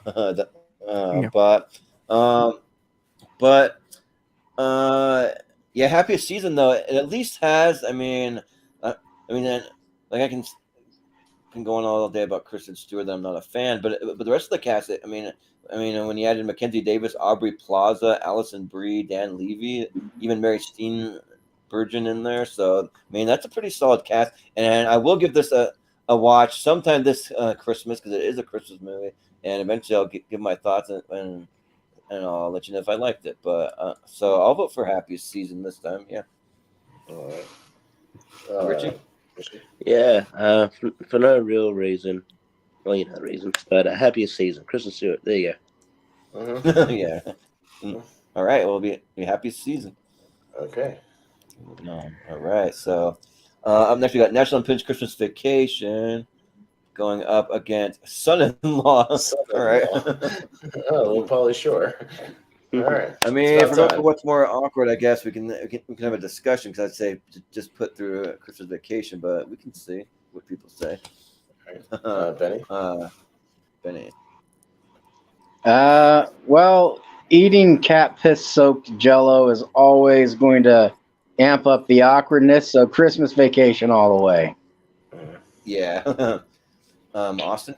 Yeah, and I was gonna say, watching everybody try to eat that dried out shitty turkey is pretty awkward, and then seeing cousin Eddie just going right in for it, like, and he just doesn't care. It's pretty good. And yeah, there's plenty of awkward like little side comments and stuff. And yeah, I'm not over the moon about Christmas Vacation as some other people are, but I'll vote for it. Sure. Yeah.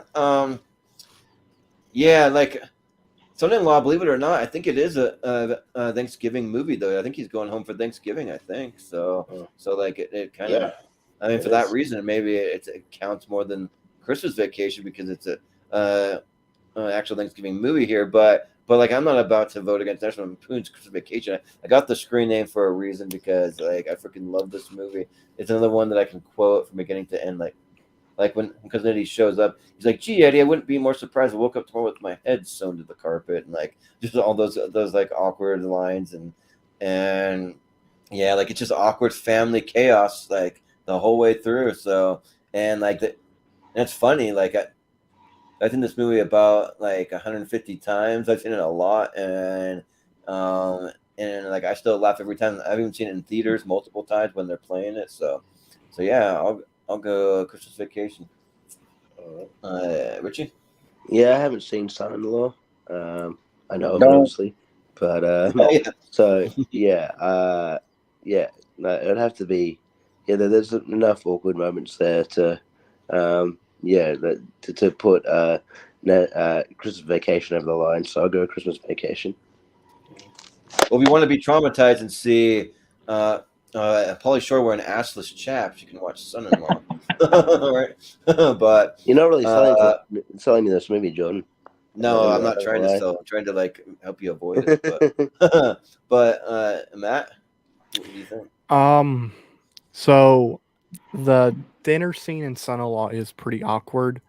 It's not a good movie, but it is pretty awkward. But I think Christmas Vacation's dinner scene is definitely more awkward, so I'm gonna go with that.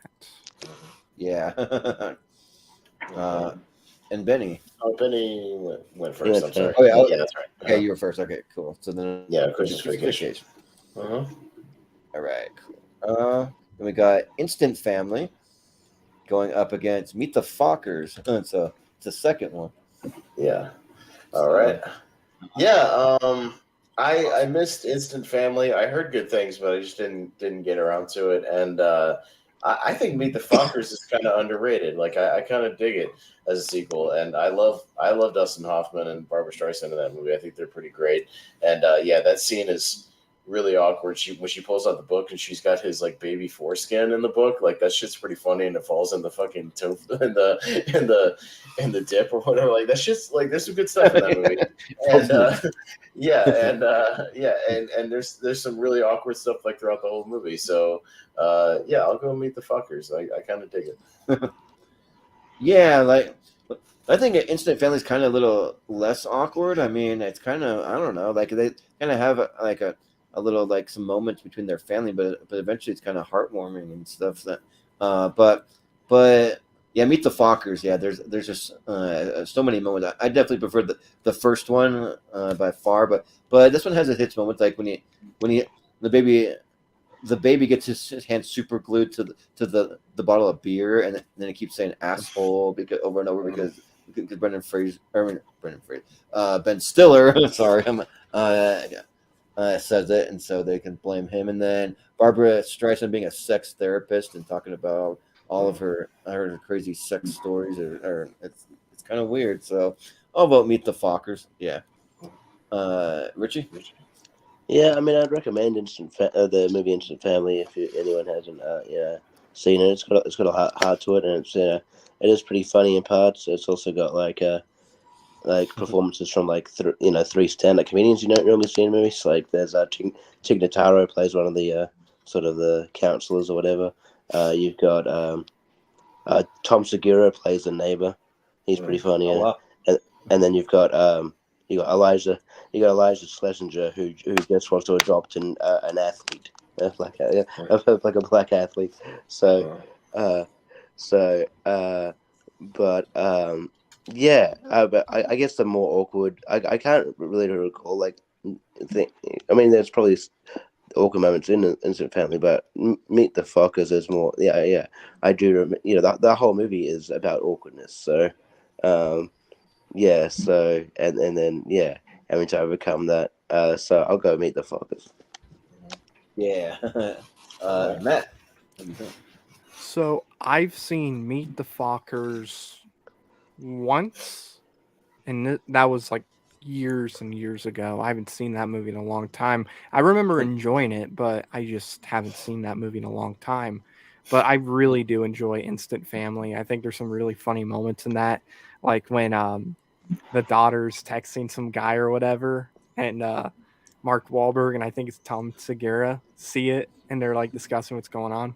I thought that whole scene was funny, but that dinner scene was pretty awkward too. Because it's like the first time they're all coming together, and it's like, you're these kids and you have new parents. It's always going to be weird and awkward for them. And it just makes the whole dinner real awkward. So I'm gonna go Instant Family.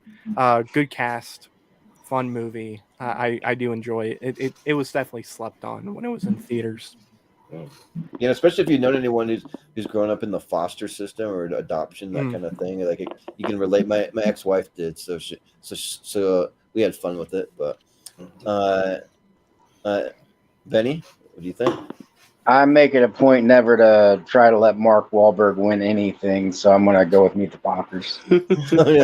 Sure, yeah. All right. Kind of a spite vote from. You must be in a fuck situation when you're Daddy's home versus Daddy's home too. Yeah. Either way, he's gonna win. Yeah. It's a tough situation. Yeah. You know who loses? The audience. All right, moving on. Yeah. We got My Boss's Daughter. Going up against Monster-in-Law. God. Pass. What a Pass. Oh yeah. Who's first? Is it me? Jordan. Yeah, you're first. Yeah. I don't care about Monster-in-Law or My Boss's Daughter, but there was a time where I kind of liked Ashton Kutcher, like near the end of that '70s show, or going into like, Dude, Where's My Car? I mean, not that does have anything to do with this, but it's Ashton Kutcher. Sure, I'll vote for him. My Boss's Daughter. Richie? Yeah. Man, Ashton Kutcher was in some bullshit, wasn't he? Monster-in-Law is pretty bad. The only redeeming person in that movie is Wanda Sykes. You could say that about a lot of things, though, because Wanda Sykes is great. But yeah, like Jane, this movie's just like this feels like very hateful, but also in the wrong way. It's just like I don't like any of you guys. It's just like hanging out with people that you realize you want to go home after 5 minutes. You're like, I don't want to be around you people. I hate these every character in there. Like J-Lo's bad. Even Jane Fonda, I guess she's trying, but it's still bad. Like Michael Vartan's boring. So I guess it's still not a good movie, but I guess I'll go My Boss's Daughter. But slim pickings here. Yeah. Yeah, Matt. So I've never heard of My Boss's Daughter. I don't know what it's about. That's like the first still I've seen of the movie, but I have heard of Monster-in-Law, and I know I have relatives that like the movie. So I guess I'll go with that because I've heard of it and I know I've seen a little bit of the movie at least. Yeah, you see, Matt, because it's like mother-in-law, but it's like monster-in-law. Because she's a monster. See, isn't that funny? Should win the whole tournament because of that. Yeah, right. Well, there's people in this movie that you forget are even there. The movie's so forgettable, and like Adam Scott and Will Arnett and stuff. Looking at the cast, I don't remember anything about them. It's weird. If Darren Aronofsky directed the movie, it'd be called Mother-in-Law. Yeah, right. Exactly. Benny? There are no winners here, and I don't even know if this is right, but in my mind, I think Malcolm McDowell is in My Boss's Daughter. And even if he's not, that's the only reason I'm voting for it. So moving forward. Yeah. I think you're thinking of. I just looked at the cast. It's Terrence Stamp is in it. Oh, I that's don't probably- care. he's a Malcolm British actor McDowell's getting my with vote. grey hair. One of the two. Yeah, He's still gonna get it. Yeah. yeah. I was looking at the cast, and yeah, My Boss's Daughter actually does have a pretty good, side cast. I mean, like Tyler the Bean's in there, and yeah, like Terrence Stamp, Michael Madsen, Jeffrey Tambor. Like, there's some decent people that like pop up. Yeah. But yeah, I'd probably, if I had to watch one, I'd watch that over Monster in Law, because I don't give a shit about that movie. So yeah, I'll say My Boss's Daughter. So you get a pass, Ashton Kutcher, for at least this round, for now. Yeah. So it's My Boss's Daughter. Yeah. All right. Is that where we're at? Go ahead. Okay. All right. Yeah. Let's see. Up next, we got A Christmas Story, which they do have, like this one at the Chinese restaurant, but they do have some at home where the kids playing with this meatloaf and mashed potatoes too. But then we got Home for the Holidays, which I don't even know what that is. But and it's Richie. Robert Downey Jr.'s most iconic role. Yeah. So what's Home for the Holidays again? It's Holly Hunter and You know Robert Austin? Downey Jr. I don't. I'm looking Okay. it up. I've never seen it. It's directed by Jodie Foster. Yeah, it's like a Christmas movie, I guess. And they come home for the Okay. holidays apparently. No, It's a Christmas rom com. Sure. I think it's actually a Thanksgiving rom Or is com. it? Yeah. Is it? Oh, it's actually Thanksgiving movie. Yeah, it is. Yeah, Okay. yeah. One of the few ones. Yeah. For Sure. some reason, I was thinking of Yeah. that stupid Jonathan Taylor Thomas movie. I'll be No, home for that's Christmas. I'll Be Home for Christmas. Yeah. That movie, yeah. Worst movie, yeah, one of the yeah. worst movies ever made. Anyway, but yeah, I've said this before, and I think Malcolm said this. Like, A Christmas Story isn't like the staple in like Australia or Malcolm's case New Zealand as it is in like for a lot of American households. I've seen it, but it's not as like we don't have it like we don't sort of put it on this pedestal like it's like this iconic thing, because it's just a movie that exists. What, Richie? like- you don't have two channels over there that show it for 24 hours on Christmas? No. No. Yeah, right. All right. So like, just because I haven't heard of Home for the Holidays and I've seen Christmas Story and it's good, so I'll go Christmas Story. All right. Yeah. Matt. Well, Matt. I'm gonna actually go with Home for the Holidays. A Christmas Story. There's I think it's 20 minutes in, they're having dinner, and the small child doesn't want to eat his food, and they do the whole pig thing. That is disgusting. That should not go on because of that alone. Home for the Holidays. Yeah. Well, Benny. So I love A Christmas Story. I think it is an iconic holiday film. Watch it every Christmas on loop. Like I do it and Christmas Vacation back to back for 24 straight hours every Christmas. Mm-hmm. But so if we're voting on awkwardness, I don't think there's anything awkward in A Christmas Story. There is a very awkward scene where the family is fighting at Thanksgiving that would make me uncomfortable if it was happening in real life. So I'm going to go with Home with the Holidays, even though it's a very inferior movie. Yeah. Well, Austin. In this one, I'll just go for the one I've seen. I haven't seen Home for the Holidays yet. I should get around to it. Again, the cast looked pretty good when I was looking it up, so I probably should get around to it. But yeah, I do watch A Christmas Story a lot around Christmas time. Seen it in theater a couple times. It's good. And yeah, but the family scenes are fun, and it does get a little awkward when the dogs come in and eat their turkey. So yeah, they have to go out to eat. So yeah, I like Christmas Story. I'll go for it. Yeah, this cast for Home for the Holidays is like the weirdest cast. Like, I don't know. It's just like Holly Hunter, Robert Downey Jr., but then like Anne Bancroft, I guess. Steve Guttenberg, Claire Danes, Dylan McDermott.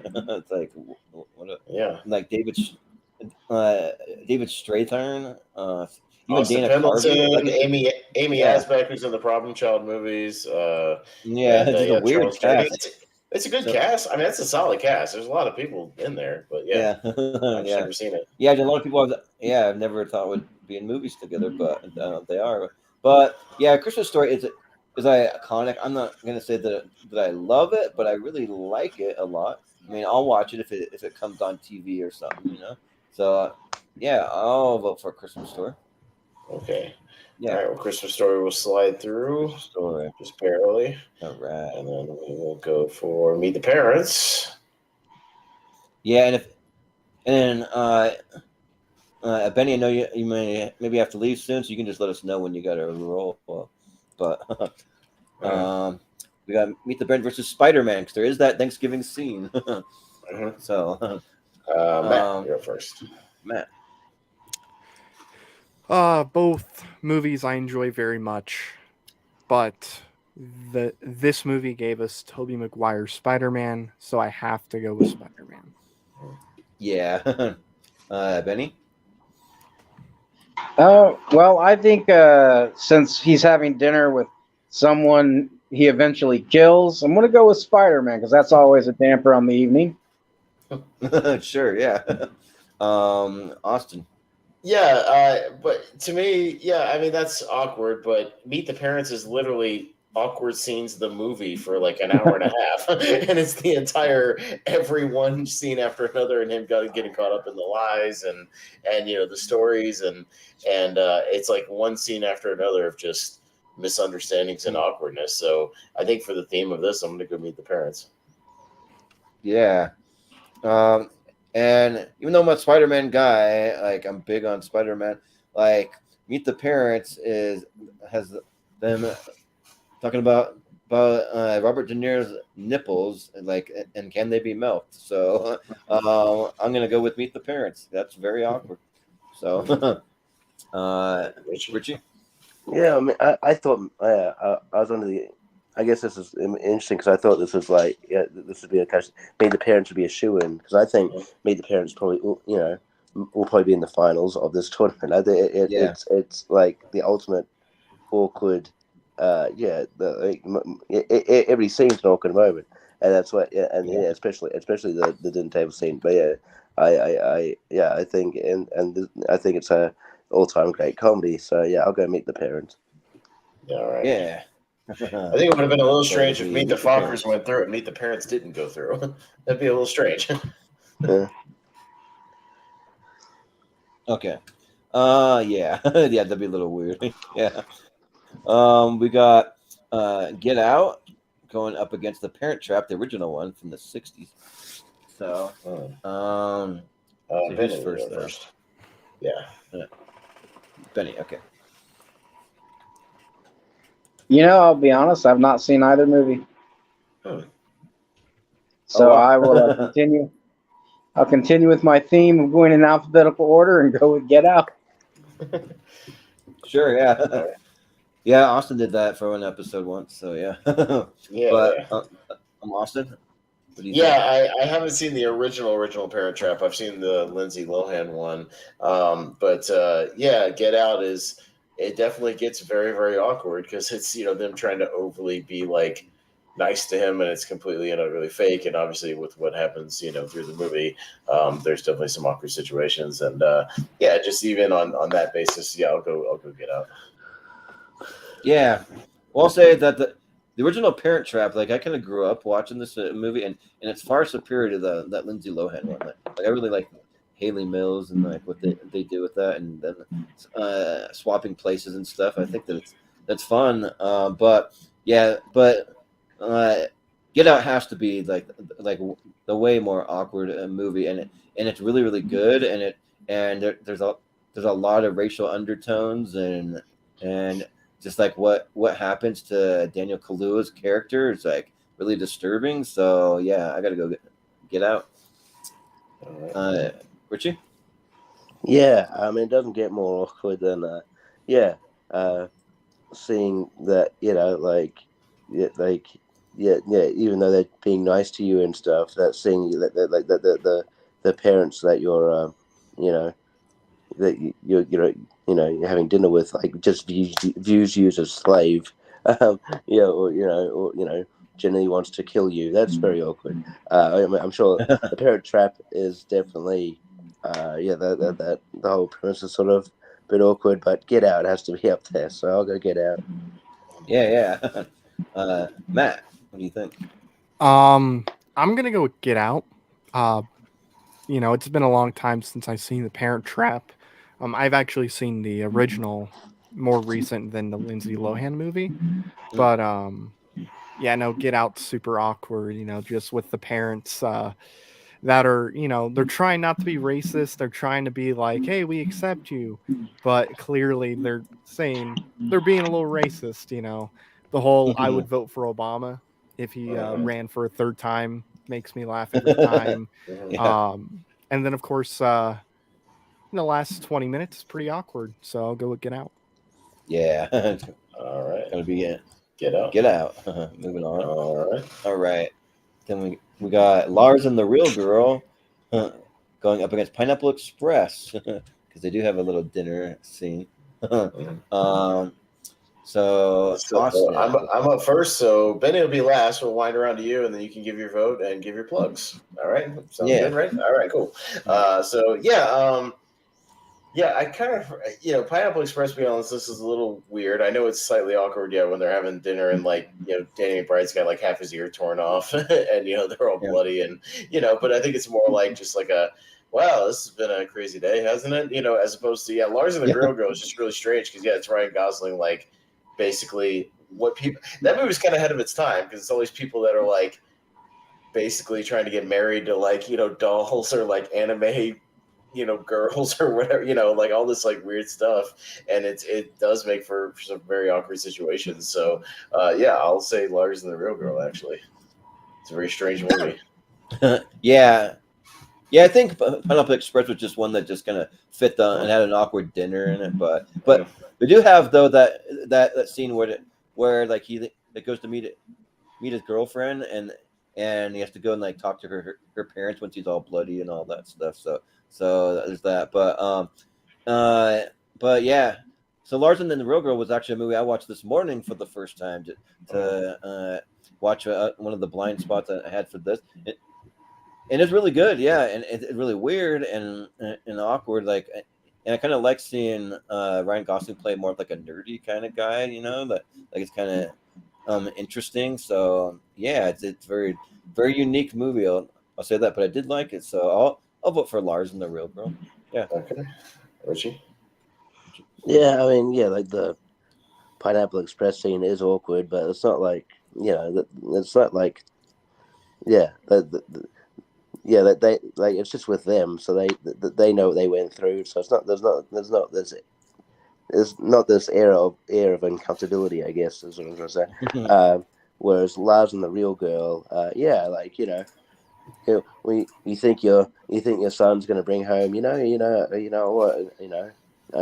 nice girl, meet the family. Oh, I was so happy, and then like the awkwardness of like having to kind of deal with the fact that it's a doll and try to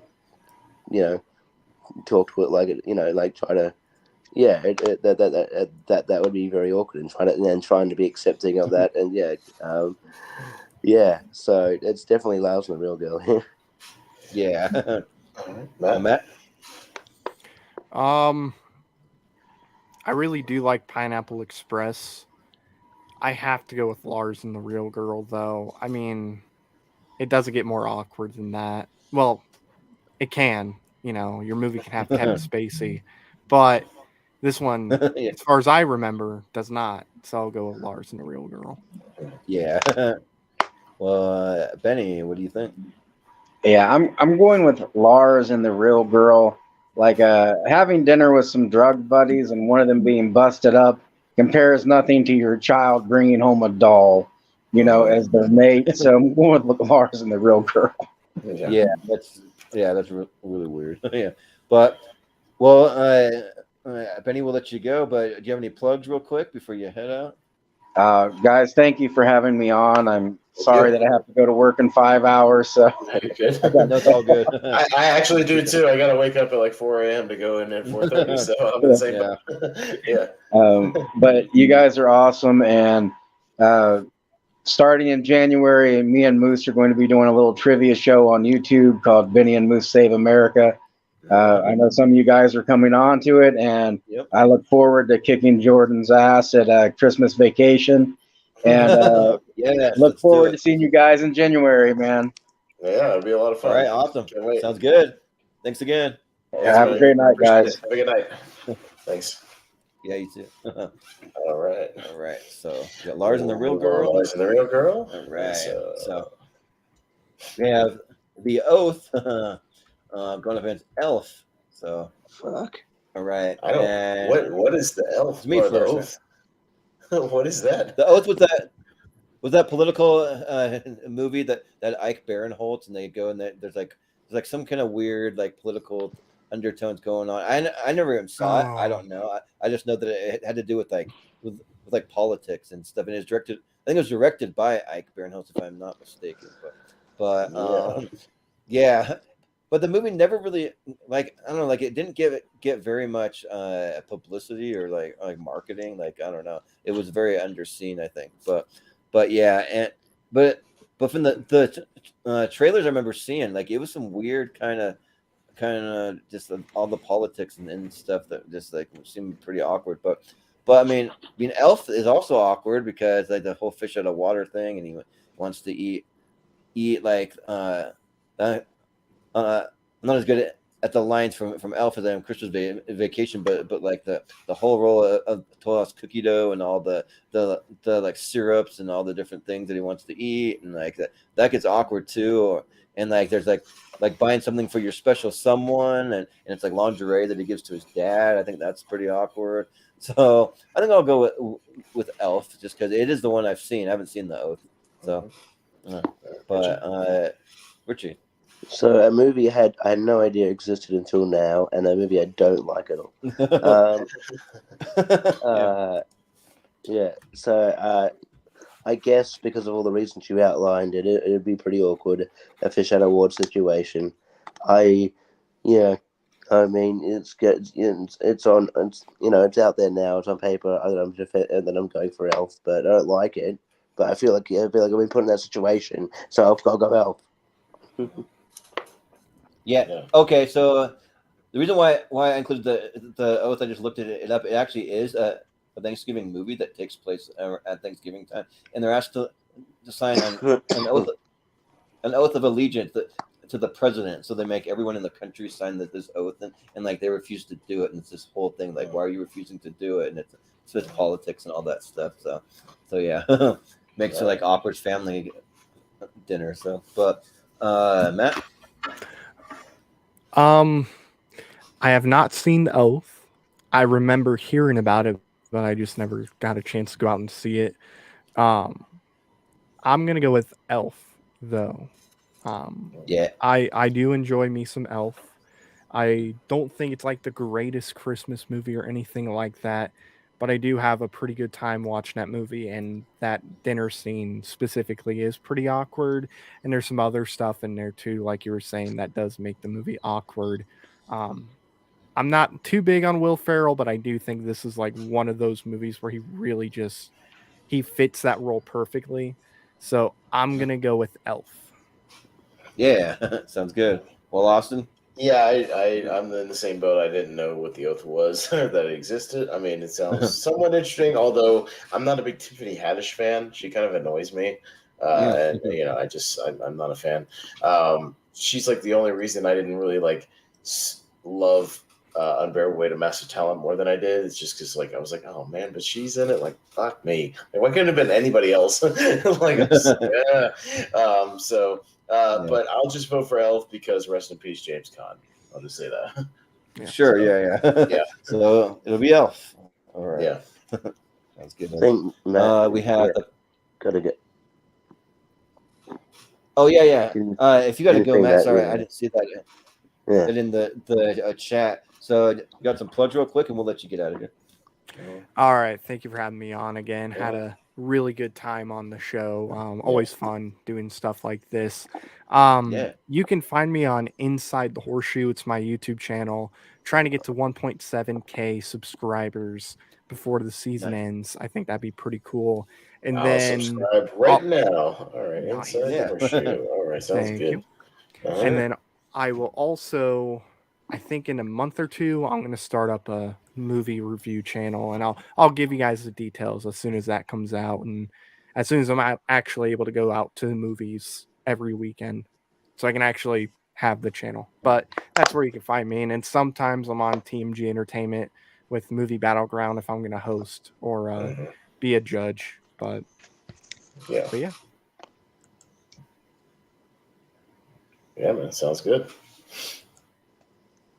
Alrighty. Yeah. Thanks, Matt. sounds Appreciate good. it. Yeah, no problem. Yeah, thanks You guys have a again good one. Have a good night. for jumping on. It's fun. So, Oh, yeah, yeah. have a Had a good lot of night. All right, you Good too. night. Yeah. All right, see you. All All right. right. So we got the proposal up against Hannibal. Well, fuck me. Richie. Yeah. This is so weird. Yeah, this is weird. Proposal. Yeah, I Weird mean, one. it'd be very awkward. Yeah, knowing, yeah, like that you're not a real couple and have to act like a couple to people. I'm sure that's awkward. Not as awkward as having a cannibal over it. But cannibal for dinner over dinner. So Yeah. Hannibal probably for sure. Yeah. Yeah. Well, Austin. Yeah, there might not be anything more awkward than what the situation Ray Liotta's in, where he's being fed his own brain. So that'd be pretty uncomfortable and awkward and weird. So yeah, and yeah, I think the proposal's okay, but I'm not super into it. Like, there's some decent stuff, but for Ray Liotta, I'll say Hannibal.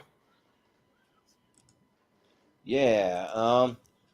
Yeah, I think that they're both pretty awkward. I think the proposal one of the better rom-coms. I actually really like the proposal a lot. Like I'll watch that movie quite often. But yeah, but definitely the most awkward though is yeah, Hannibal. Like yeah, when he cuts the top of his head off and his brain's like literally exposed and he's feeding him pieces of his brain. Yeah, that's that's like pretty horrifying and like very awkward. Very so yeah, it's got to be Hannibal. Uh-huh. Yeah, All so right. Hannibal it is. And then next up we got Problem Child 2. Second one's there. Going up against the Royal Tenenbaums. All right. And who's first now? Me. I still don't like Yeah, Wes okay. Anderson, so Problem Child 2. I've watched that movie way more than the Royal Tenenbaums. So yeah. Well, I'll say that I've seen each of these movies once, and you know what? The Royal Tenenbaums might be the only Wes Anderson movie that I actually like. I will say that I actually like this movie. Like I don't really like anything else he's done, but and I like Problem Child 1 better. So I think for that reason I'll vote the Royal Tenenbaums. So, Richie. I've seen Royal Tenenbaums. Don't remember much about it. I think it saw when it first came out. And again, I haven't seen Problem Child 2, but I feel like Austin sold me on the movies, so the Problem Child 2. Sure, why not? Gilbert Yeah, Gottfried's great in both two. of those movies. You want to see some good Gilbert Gottfried, go back and watch. Oh Problem yeah, Child 1. yeah. So I Totally feel forget like that he he's passed in that. away recently. So go back and watch those for Gilbert Gottfried. He's really funny. And like I said, Jack Warden is really, really funny in those movies. He's great. Yeah. Gilbert Godfrey, he's the warden at like the school, right? Is that what he? Well, not the war. I mean, he's the principal of the school. And the second one, he's yeah. the Yeah, well, the- and whatever then it the is. second one, he moves to the principal of like the middle school, and like unfortunately, Junior shows up. So yes, Yeah. yeah, Yeah. but he's a lot of Okay, fun. well, Jesus Christ. we got funny games on here because Ugh. there's also family stuff, and we only went with one. The original is not here, so up against the farewell. We just went with one because literally, isn't it like a shot-for-shot remake of Funny Games? Like I think it is. They're both the same movie essentially. Just one's American and one's not. So yeah. Yeah, but Jordan. and it's me first. Yeah. Yeah, like I don't really care for funny games. I already said that I hate movies where they just get together and they have to try to kill each other in weird, awkward, crazy ways. And yeah, like and from what heard about the director, like screw him. So because he doesn't want people to like his movie, I guess. But but The Farewell is great. The Farewell just blew me out of the water. Like it's one that I didn't run out to see, but I'm a big Aquafina fan, and this one she kind of like, I mean, she's funny, but she has so much charisma, but at the same time, like she kind of more of like a dramatic role in a lot of ways, and just all the awkwardness of like the first time she's gone back to see her family at what, and it's like 10 years or 15 years, like something like that, and like how she deals with not being able to see parts of people in her family that she cares so much about, and them having to readjust. It's kind of like for me, like if I haven't been to one of my family reunions in about 10 years, but I still know the people and want to see them. But when you go back to see them after so much time, sometimes there's a little bit of like an awkwardness, like an adjusting period for me. So I'll vote for The Farewell here. So Yeah. I wouldn't call what happens in funny games awkward. These two people, we let these two people in our house and they're trying to murder us. Oh, that's awkward. No, that's not that's more sadistic. That's sadistic. Yeah. It's terrifying. Oh, it's not an embarrassing. Oh God, remember those times? A whole family. It's not just them like overstaying their welcome. They're literally overstaying their welcome so they can kill them. Yeah. So I don't know. I know Malcolm might put this together. With all due respect, Malcolm, I don't think this belongs on this list. Well, you can blame me. Give Malcolm a list, so you can. Yeah, that's you fine. can blame me for it. Yeah. Okay. I don't. Well, yeah. I just said it doesn't fit the list in my opinion. But anyway, it's all good. Farewell's a really good movie. I watched it. I got to it maybe about a year ago. I think the movie's fantastic. I think there's certainly some awkward stuff in there because she's very different to her family, and kind of in the way she her beliefs and ideology and whatever. It's it is very awkward, but fuck that. The movie's really good, so I'll go Farewell. Yeah. I'm Austin. Yeah, well, I mean, I don't mind funny games being on the list because it makes it easier for me to vote for whatever it's up against because I hate funny games, both versions, and I hate that director for Michael Haneke for anybody that's not familiar. Yeah, he basically was like, well, you shouldn't like this movie because you're not supposed to like this movie, and I don't like horror fans, because they just watch it for the horror. I'm like, horror fans are the only people that are going to see your stupid horror movie, and you're shitting on them. Well, then fuck you. You can't make a movie, can't make a horror movie, and then get mad when horror fans like watch your movie. like fuck you. You're a weirdo. So yeah, I'll vote against that and go for The Farewell. Yeah, I don't like funny games. Yeah. Yep. So it'll be the Farewell. Yeah. Let's see. That'll be it. So all right. Well, with just the three of us, we should be able to fly to the finish here. So it should be fairly easy. So yeah. Yeah, it's a holiday weekend here in the U.S. So I got family here, so I want to make it a quick one, so we can fly through it. Yeah, we'll fly through it. This should be fairly quick. So yeah. And yeah, hopefully we'll have a brand new. But I'm dedicated to this channel, no matter what, whether I got family here or not. I'm always going. We're almost to 64 unique winners for our 100th episode. We'll talk more about that at the end, but we're almost there. So hopefully we'll have another unique movie win. Yeah. So we'll see. Nice. Yeah. Yeah. So we got American History X up against Talladega Nights. Ooh, that's actually a good match. All right, Richie. And who's first? I feel like maybe the American History X seems a bit more awkward than the Talladega Nights scene, which you'd be able to get over more. So I'll go American History X. The same American History X. Yeah. Yeah, I think that if we're at either of these two dinners, I'd just be like just laughing at the Talladega Nights stuff, being like, oh, that's weird but kind of funny, but not American History X. That's just really awkward, yeah, and like really racist. So I'll go with American History X. All right, there you go. Yeah. We have This Is Where I Leave You. I'm getting to where I'm starting to squint a little bit. Up against the I'll read them out. I can read them if you need me to. This is where we leave you. Adam's Family Values. Yeah. And I'll go Adam's Family Values for me. Yeah, I think I'll go Adam's Family Values because it's the one I've seen. Richie? Okay. Yeah, just because I love This Is Where I Leave You, but just because I think Adam's Family Values does it's a Thanksgiving movie, and that's sort of like why we're doing that, why we're doing the topic. Yeah. So I'll go Adam's Family Values. All right. Yeah. It's There give we it go. all right. We My have Big My Fat Big Greek Fat Greek Wedding. Wedding. There's Home Alone. Yeah. Ooh, okay. All right. Jordan. It's Austin. Or Nope, Jordan. oh, it's me first. Okay. Yeah, I'm just not a big fan of my Big Fat Greek Wedding. I don't have anything against it. I don't have anything really that I just like that much about it. So I'll vote for Home Alone. Pretty easy. Richie. Yeah, I think the more iconic scene is Home Alone, so I'll go Home Alone. Yeah. But I Awesome. would argue the whole movie of My Big Fat Greek Wedding has awkward situations. That's kind of the only one because the families are separated the whole movie. So I go My Well, Big true. Fat Greek Wedding. Yeah. Well, it'll be Home Alone. So yeah, but we got Follow the Bride Follow Part the Bride 2, Part 2 and Beetlejuice. Beetlejuice. Yeah. Richie.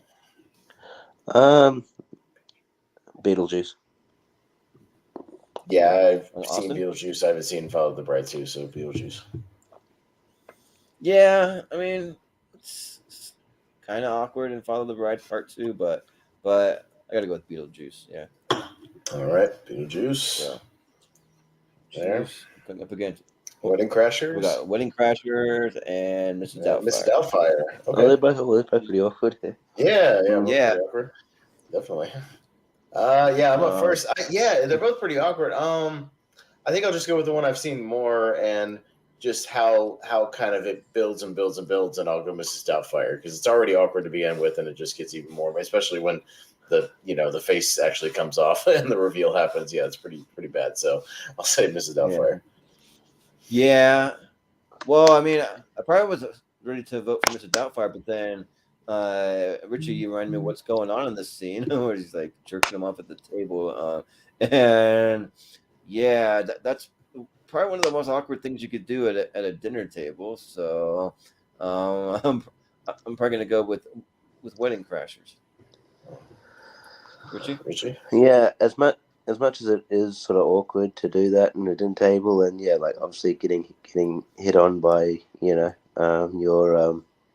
your love interest mum is pretty bad, too. But yeah, I think the more iconic one, and just how it sort of builds on itself, and with the crescendo of him revealing that he's Danny, is it? Yeah, it has to be Mrs. Doubtfire. I think. Yeah. All right, Mrs. Doubtfire. Mrs. Doubtfire, right? Oh my god! Oh my god! Oh my god! Yeah. That's good stuff. Yeah. Nothing but trouble. Nothing but trouble up against Problem Child. All right, Jordan. It's me first. Yeah, this is kind of interesting because, like Nothing But Trouble has one like a really awkward dinner scene. Like you see like Dan Aykroyd flop down in some mechanical thing, and then you see like John Candy. I mean, like in the movie, just a regular woman, but still, like it still kind of adds to it. And I mean, like if you're looking at like from the character's point of view, they wouldn't be like, oh, that's John Candy dressed as a woman. They'd be like, oh, there's a weird lady there. But and the food they have to eat is just gross. And then they have more mechanical things that pop out of the table. That's kind of weird. And I don't know, like I probably need to give Problem Child another watch because I remember it being like him driving everyone crazy, but like I don't know, I remember like a dinner scene. I'm sure there is, but I talked about it. It's awkward because the Michael Richards, the bow tie killer, shows up and they have dinner, and John Ritter's having a mental breakdown, and then she goes off to have sex with him in the kitchen while the kid's still there. Like it is very awkward. Yeah. That's a little awkward, but I'll give some love to Nothing but Trouble because like when I was watching it, I kept thinking how weird this movie is, and that's kind of the definition of awkward. So yeah, Nothing But Trouble. Richie. Yeah, well, I mean, just because of the description of the Problem Child scene makes me want to go watch it. So I'll go Problem Child. Yeah. Oh, Austin. I'm going Problem Child because Nothing But Trouble's a bad movie. Yeah, it's a really bad movie, like a really bad movie. Like I don't, it's not good. Yeah, I don't know. Like I like the Dan certain things Aykroyd about it. thing. The Dan Aykroyd thing grosses me out. Like all the shit on his nose and like all the fucking cysts and warts and shit. It's fucking disgusting. Yeah, Thanks. the part where he literally pulls his nose off and it looks, Yeah, it's it's gross. weird. Yeah. Yeah. Thanks. Yeah. No, Oh, sorry. My bad. Let's just do that. Okay. Sorry. Yeah. We have Back to the Back to the Future Future. up against the Addams Family. Adam's Family. All right. Richie. Yeah, like I said, I don't remember much awkward moments on the Addams Family, and they're having dinner. But yeah, and I have to go back and watch it. So, I'll go Back to the Future. Yeah. Austin. Yeah, I feel like if the scene had progressed in the 50s, then the mom would have started jerking off Marty under the table, kind of like Wedding Crashers. Because she damn near starts to, because she's like squeezing his leg, squeezing his leg and shit under the table, and that's when he like jumps up and stuff. Like it's pretty bad. Like and yeah, the Addams Family, they're fine with all of their weirdness. Like they're just being a weird family together, but they know they're weird, so like it's not really awkward. So I'll go Back to the Future. Yeah. Yeah, like wouldn't it be weird if they made like an alternate timeline and it's like him and his mom have a child or something weird and it's like some weird mutant or like the Down syndrome baby or something weird. I don't know. Well, I think they wouldn't, because if they went through with it and just had sex, like he would just disappear like pretty much immediately, because that would kill. No, yeah. That would just like his existence would just go away. You know. Well, you never know unless it's a one night stand. I don't know. Well, no, because like then she wouldn't have gotten with George. That's the whole point. Like, because then she's going to the dance with him. That's already killing the timeline, because she's like not meeting up with him like she's supposed to. So definitely, if they do that, he would like disappear right afterwards. Plays out. I like to be like, well, technically that. Like if it was a one night stand, they could have found a way to get them together still, but yeah. But I see what you mean. Yeah. So yeah, it's got to be Back to the Future though. All right. There you go. But we got Edward Scissorhands up against Dinner for Schmucks. So. I'm not over me.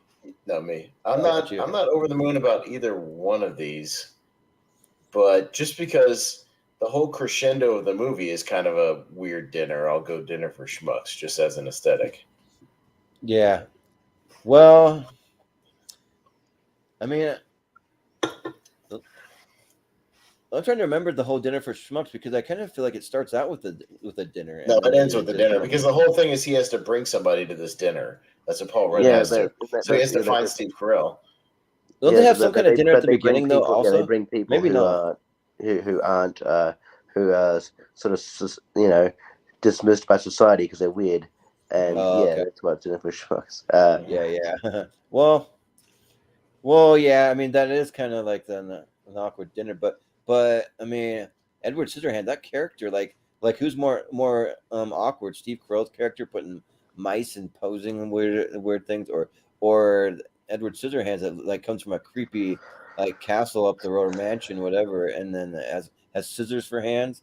I kind of think Edward Scissorhands takes it, and I think it's a way better movie too. So if it's best awkward movies, then Edward Scissorhands. But I mean, yeah, I guess like with the whole premise of like Schmucks is to create this weird environment, awkward environment for as a dinner. But I guess, yeah, I don't know, like, but the better movie is Edward Scissorhands. So I'll go Edward Scissorhands. Yeah. Okay. And Edward Scissorhands it is. All right. So that's the end of that side. Head over to the other side. Let's see. We got Rocky Horror Picture Show. Going up against Step Brothers. Come on, do we even have to vote? Step Brothers. Come on. Yeah, it's gonna be Step Brothers. I hate Rocky Horror. Jordan hates Rocky Horror. Richie likes it, I know, but sorry, we hate it. So I think it's kind of inevitable. Well, that's going to be Step Brothers. Just put Step Brothers for him. Yeah, it's just inevitable. Yeah. It'll be Step Brother. Yeah, that's funny. The chat said, like Mike said, you have a family here, and and you hired to do a YouTube show? Yeah, because I'm dedicated to the channel. And they're saying, be nice. Yeah. But anyways, hey, we're dedicated, and we've been hanging out with family all weekend. You got to break away for a little bit sometimes from your family. Yeah, like every time, like I kind of need a little break for a couple hours because they've been here since Wednesday night, kids and and they're gonna be here stuff. till Sunday. Yeah. So yeah, but I love my family. I'll see them in when we're done. I hung out with my family all day yesterday, so we're good. Yeah. Yeah. But we got Daddy's Home up against American Beauty. American Beauty. All right, Jordan. I think it's definitely American Beauty. I think that's the better movie. I've never even seen it either, but I just watched the scene. Like I watched the full scene just to get the gist of it. I kind of did that for like a lot of these movies when like just YouTube the awkward scenes. Yeah, and Daddy's Home is like weird and awkward, but I think American Beauty takes it because Kevin Spacey is not only weird and awkward in real life, he like it's just angry and kind of creepy and weird in this movie. So yeah, American Beauty. Richie. See, if Kevin Spacey wasn't in American Beauty, I don't know if that it would have gone to the second round. Sort of focusing on that. That's what I said too. I think people were retroactively voting just because of what it is now. But like I thought the Nutty Professor has the better family scene, to be honest. Yeah. The better family dinner scenes that are funnier and. I still think he's creepy despite anything he's done. Yeah. Justice for Nutty Professor, Daddy's Home. Sure. Austin. Yeah, same. Justice for Nutty Professor, Daddy's Home. Yeah. Sure, yeah.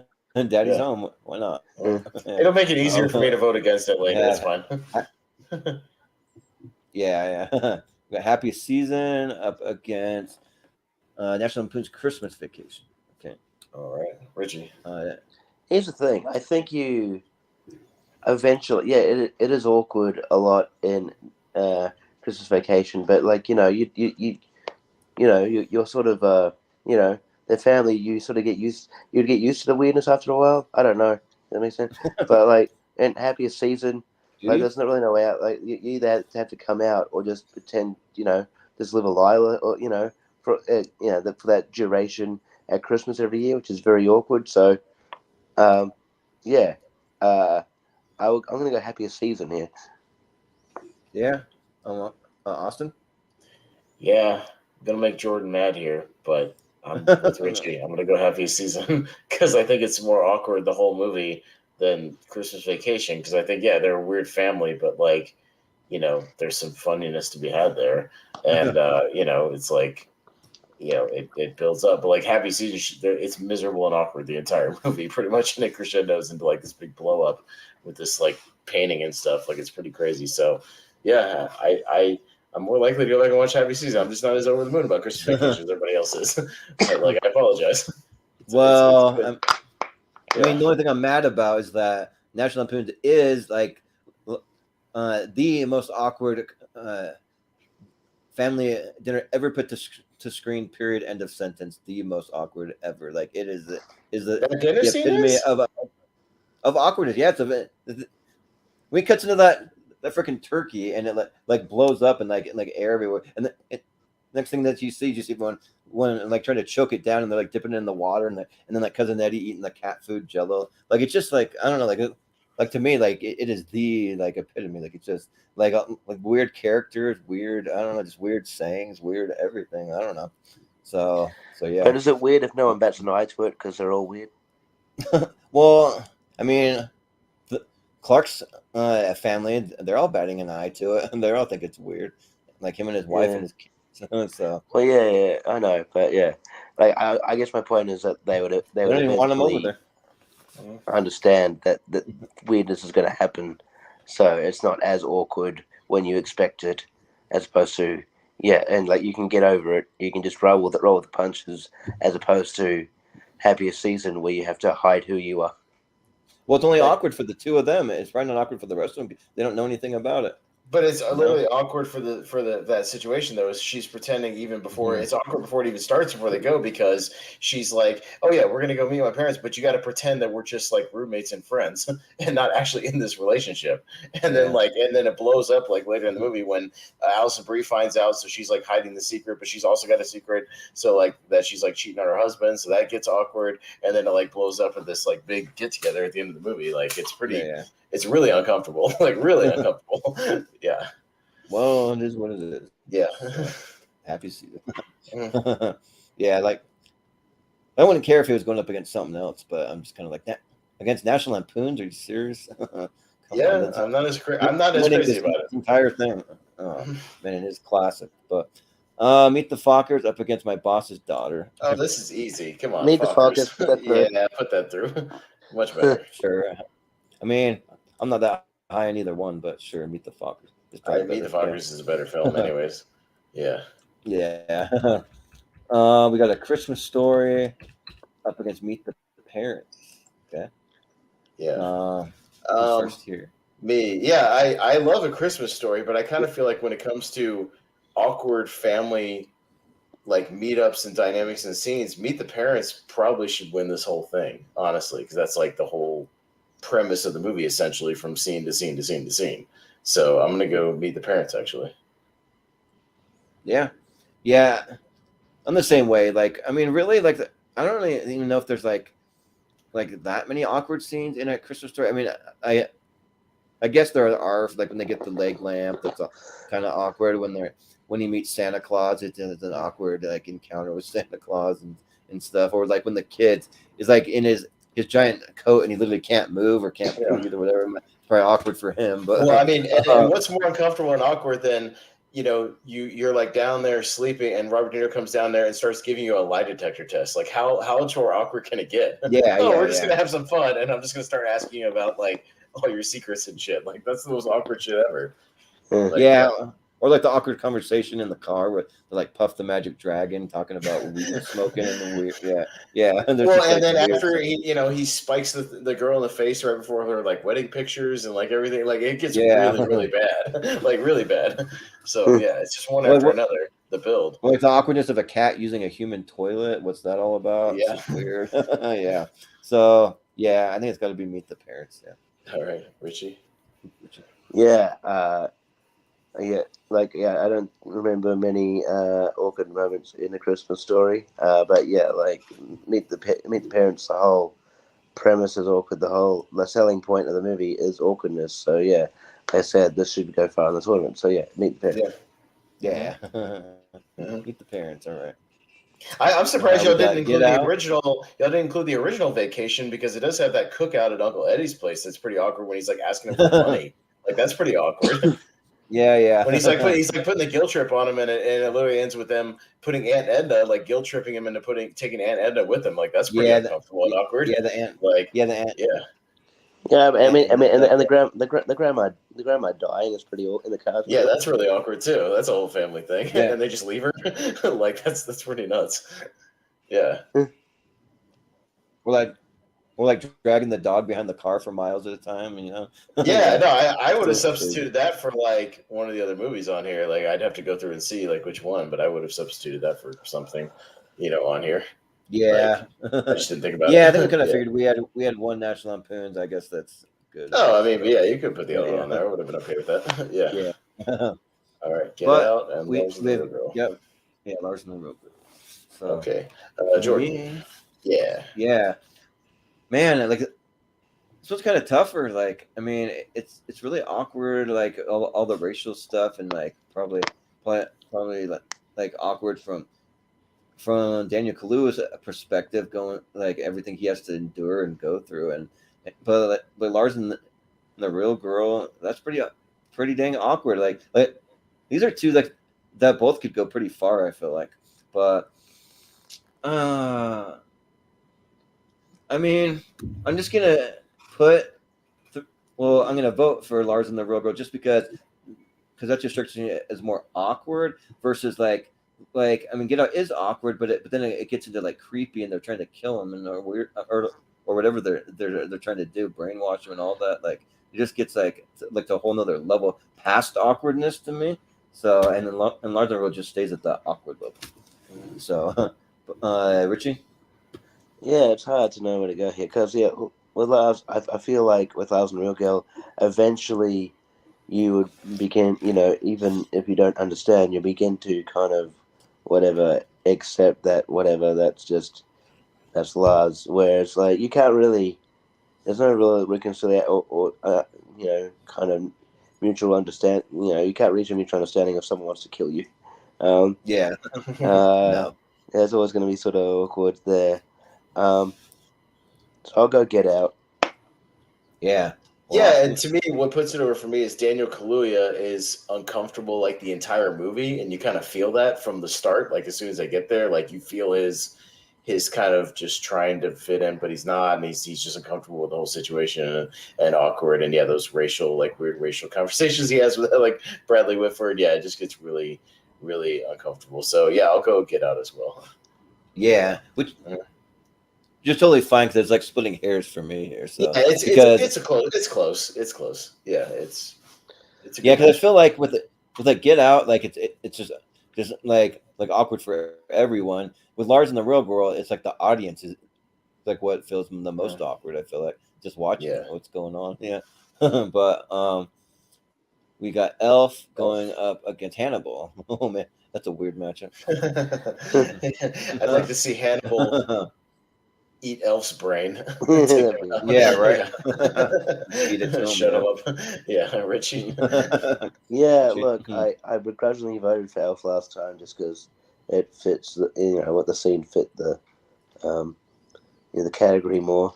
But yeah, I feel like in an elf not knowing social customs or whatever, the when eating is a lot less awkward than someone literally feeding you your brain. And yeah, so I'll go Hannibal here. Yeah.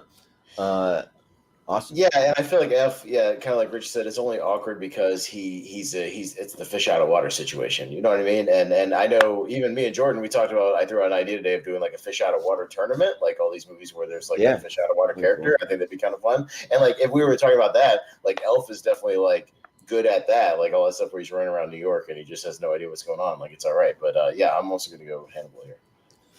Yeah, I feel like Elf has some awkward moments, like for sure, like when he's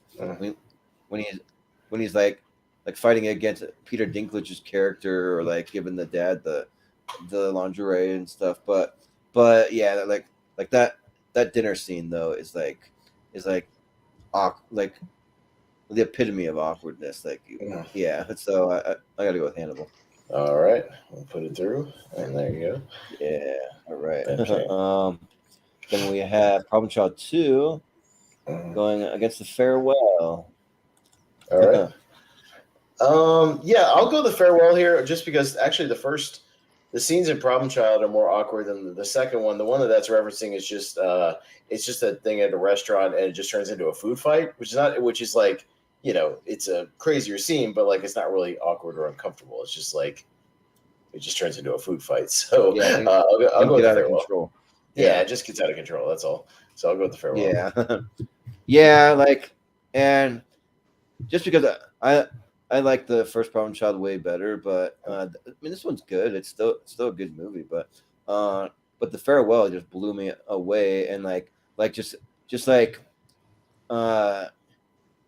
was awkward just because in The Farewell, like the grandma's really sick, and the whole family has to hide it from her because it's literally part of their culture to like when someone gets sick, you want them to be as happy as they possibly can and live life to the fullest, and they don't want to tell the grandma. But then Awkwafina's character has this like the crisis of conscience, like she thinks that her grandma should know what's going on and everything, and them having to hide it, and exactly everything's normal and everything's fine. And there's multiple dinner scenes in this movie where it's like pretty awkward because of that. So I think I got to go with The Farewell. Mm-hmm. Yeah, well, not only because of The Secret, but like just because Awkwafina's character is like the antithesis of like her mum and a lot of the family there. So it's awkward in that sense too. So I mean, I only voted for Problem Child 2 because of the description. But yeah, I hadn't. Yeah, so I don't know. I'll go the farewell here. Yeah, I think it fits more. Well, Austin, No, I went first. you first. Right, Okay, so. Okay, yeah. So Yeah. the farewell then. Yeah. All right. So the winners of the next one will be in the poll, I think. Right. Yeah. So yeah. That's correct. So. All right. Jot those down and see what we got. So, yeah, we got Adam's Family Values and American History X. History X, yeah. All right. Jordan. Yeah, I think that the Adam's Family Values does get pretty awkward. I mean, but with that Thanksgiving, and it also fits the bill for like if we're going for Thanksgiving, because that is kind of the like half the point here. It's like the awkward Thanksgiving dinners if there's any movies that have them, but at the same time though, like they never really have a dinner. They kind of just like burn it all to the ground, and it's like chaos and stuff. And American History X, they're having dinner, and it just gets like a really like racist and like just out of hand. That's like pretty awkward. So yeah, American History X. All right. Richie. Yeah, I feel like even though Family Values fits the bill, I feel like it'd be more awkward at the end of the day having dinner with a Nazi. Yeah. So, yeah, American History X. Well, yeah, and also if you're in that American History X scene and you don't know that Ed Norton is like a white supremacist, and it all of a sudden starts coming out, and it's just like that would make for a very uncomfortable situation. So figure that, and there's nothing worse than like being with a family and having like political or like racial discussions. Like that's the worst. Like, it doesn't get more uncomfortable than that, especially when people don't agree. You know what I mean? Like it's really bad. So, oh man, you come to some of my family dinners on my mom's side, like her whole entire side's liberal. My side of the family, or my dad's side, plus all of us kids, we're more conservative, and it's like we're back and forth, and then there's like one or two people in the middle trying to play both sides. It's like, oh yeah, it's really weird. So American History X. Yeah, American History X. Okay. Yeah, but we got Home Alone. Home Alone. I think it's might be Back to the Future. Beetlejuice. Okay. Home Alone, Beetlejuice. Okay. Yeah. Richie. Yeah. So which one is it? Sorry. Home Alone and Beetlejuice. Yeah. All right. Just because it's the more, like the more memorable kind of scene of mine. So the dinner scene. I mean, the more memorable. Yeah. The more memorable dinner scene. I'll go Home Alone, but I wouldn't be mad if Beetlejuice went through. Yeah. Yeah, if we were to break it down, the Beetlejuice scene is more wacky and out there, and silly. And it's a fun scene, but yeah, I mean, there's a whole awkward family dynamic between Kevin and the rest of his family in Home Alone. So I'll also go Home Alone. Yeah, I gotta go with Home Alone. Yeah, because that whole scene, like, what makes it awkward, because like I just hate when like out of nowhere all the attention's on you and everyone's staring at you and looking at you like you're some kind of pariah or some kind of idiot or like whatever, and it's like that's exactly what happens. They're just staring at him. It's a slow pan that just shows everyone. Oh yeah, that's what I mean. Everybody like staring at him, and there's just like silence, just like, what the fuck, dude? It's really bad to do to like an 8-year-old. Like that's like we're supposed to be family who cares about each other, or are we supposed to be like I don't know, just like making each other feel like shit. And Buzz always gets away with it. Yeah, right. Yeah, and the second one too, when he starts all the shit with the choir and he gets away with it. Exactly. So it would be Home Alone. But we have Mr. Doubtfire against Problem Child. Problem Child. Okay. I think the more iconic, awkward dinner scene just has to be, Mrs. Doubtfire. That whole scene is just 20 minutes of back and forth and comedy and awkwardness and the comments and with the fact that it ends with them just being embarrassed basically in front of the entire restaurant. I got to go with Mrs. Doubtfire. Yeah, I think I have to agree. Go with Mrs. Doubtfire. Like, yeah, that scene is just like awkward, like almost the whole way through for everyone, and then yeah, in front of the whole restaurant. It's not just When you watch it as an adult, there's a little marks he makes where she's like, "She's got the crabs, dear," something wicked the or whatever. crabs. Yeah. Like Pierce Brosnan, it's just like, holy shit! Like when he's just like drunk and just saying all Yeah, kinds yeah, of crazy shit. Drops yeah. and then drops the dentures and the fucking wine and shit like that. Like it gets Wine. really awkward. Yeah. Yeah, yeah, and also the fact that they're not having this awkward moment at home where they're behind closed doors. It's like in front of a whole restaurant. It makes it even worse. So yeah, so yeah, Mrs. Doubtfire. All right. Yeah, just because it's more of like iconic scene. I'll go Mrs. Doubtfire. Yeah. All right, Mrs. Doubtfire. And that's Back to the Future. There. That's the Future. Again, Edward Scissorhands. Okay, Jordan. Yeah. Like, so like. And now we're getting to these tougher matchups for me, and it's kind of like you have to split hairs because I think like with Back to the Future, it's like an awkward like dinner scene that like kind of compounds into more awkward scenes after the next between him and his mom, and whereas Edward Scissorhands is just an awkward character. So I mean, but so like it's gonna be awkward no matter where you go. But I feel like Back to the Future has a potential to not be awkward, and it is. So I think I'm gonna go Back to the Future. So Richie? Yeah, I have to go Back to the Future here. I think that's way more awkward than having to navigate eating food with scissors. Yeah. Yeah. Well, Austin. Yeah, and Back to the Future, I mean, just really when it comes down to what's more awkward than your mom like trying to fondle you at a dinner table, like that's really bad, and trying to deal with that the whole movie where she's just like obsessed with you. So yeah, I'll go Back to the Future. Yeah, and at least the mom doesn't know what she's doing. It'd be even worse if she did. But, yeah. Calvin. Yeah. Yeah. All right. Calvin. All right. We got. Yeah. So that's the first half of the Elite Eight. So now we got Step Brothers and Daddy's. Step Brothers up against Daddy's. Is anybody voting for Daddy's? Better Will Ferrell. Yeah. It's the better movie and the better scenes. Yeah, we'll go Step Brothers. Yeah. Not easy. Like that better be Will Ferrell's next movie announcement is a Step Brothers 2. Come on, it's gotta be it.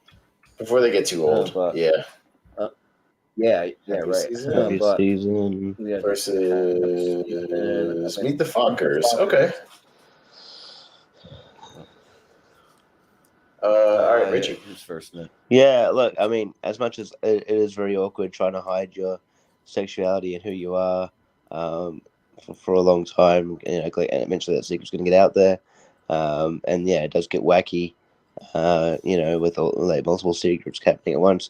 I just think, Meet the Fockers, like again, that they created a whole movie about awkwardness and having to deal with the weird the kind of the weirdness of Dustin Hoffman's character and Barbra Streisand's character, and then trying to navigate that weird, and then also trying to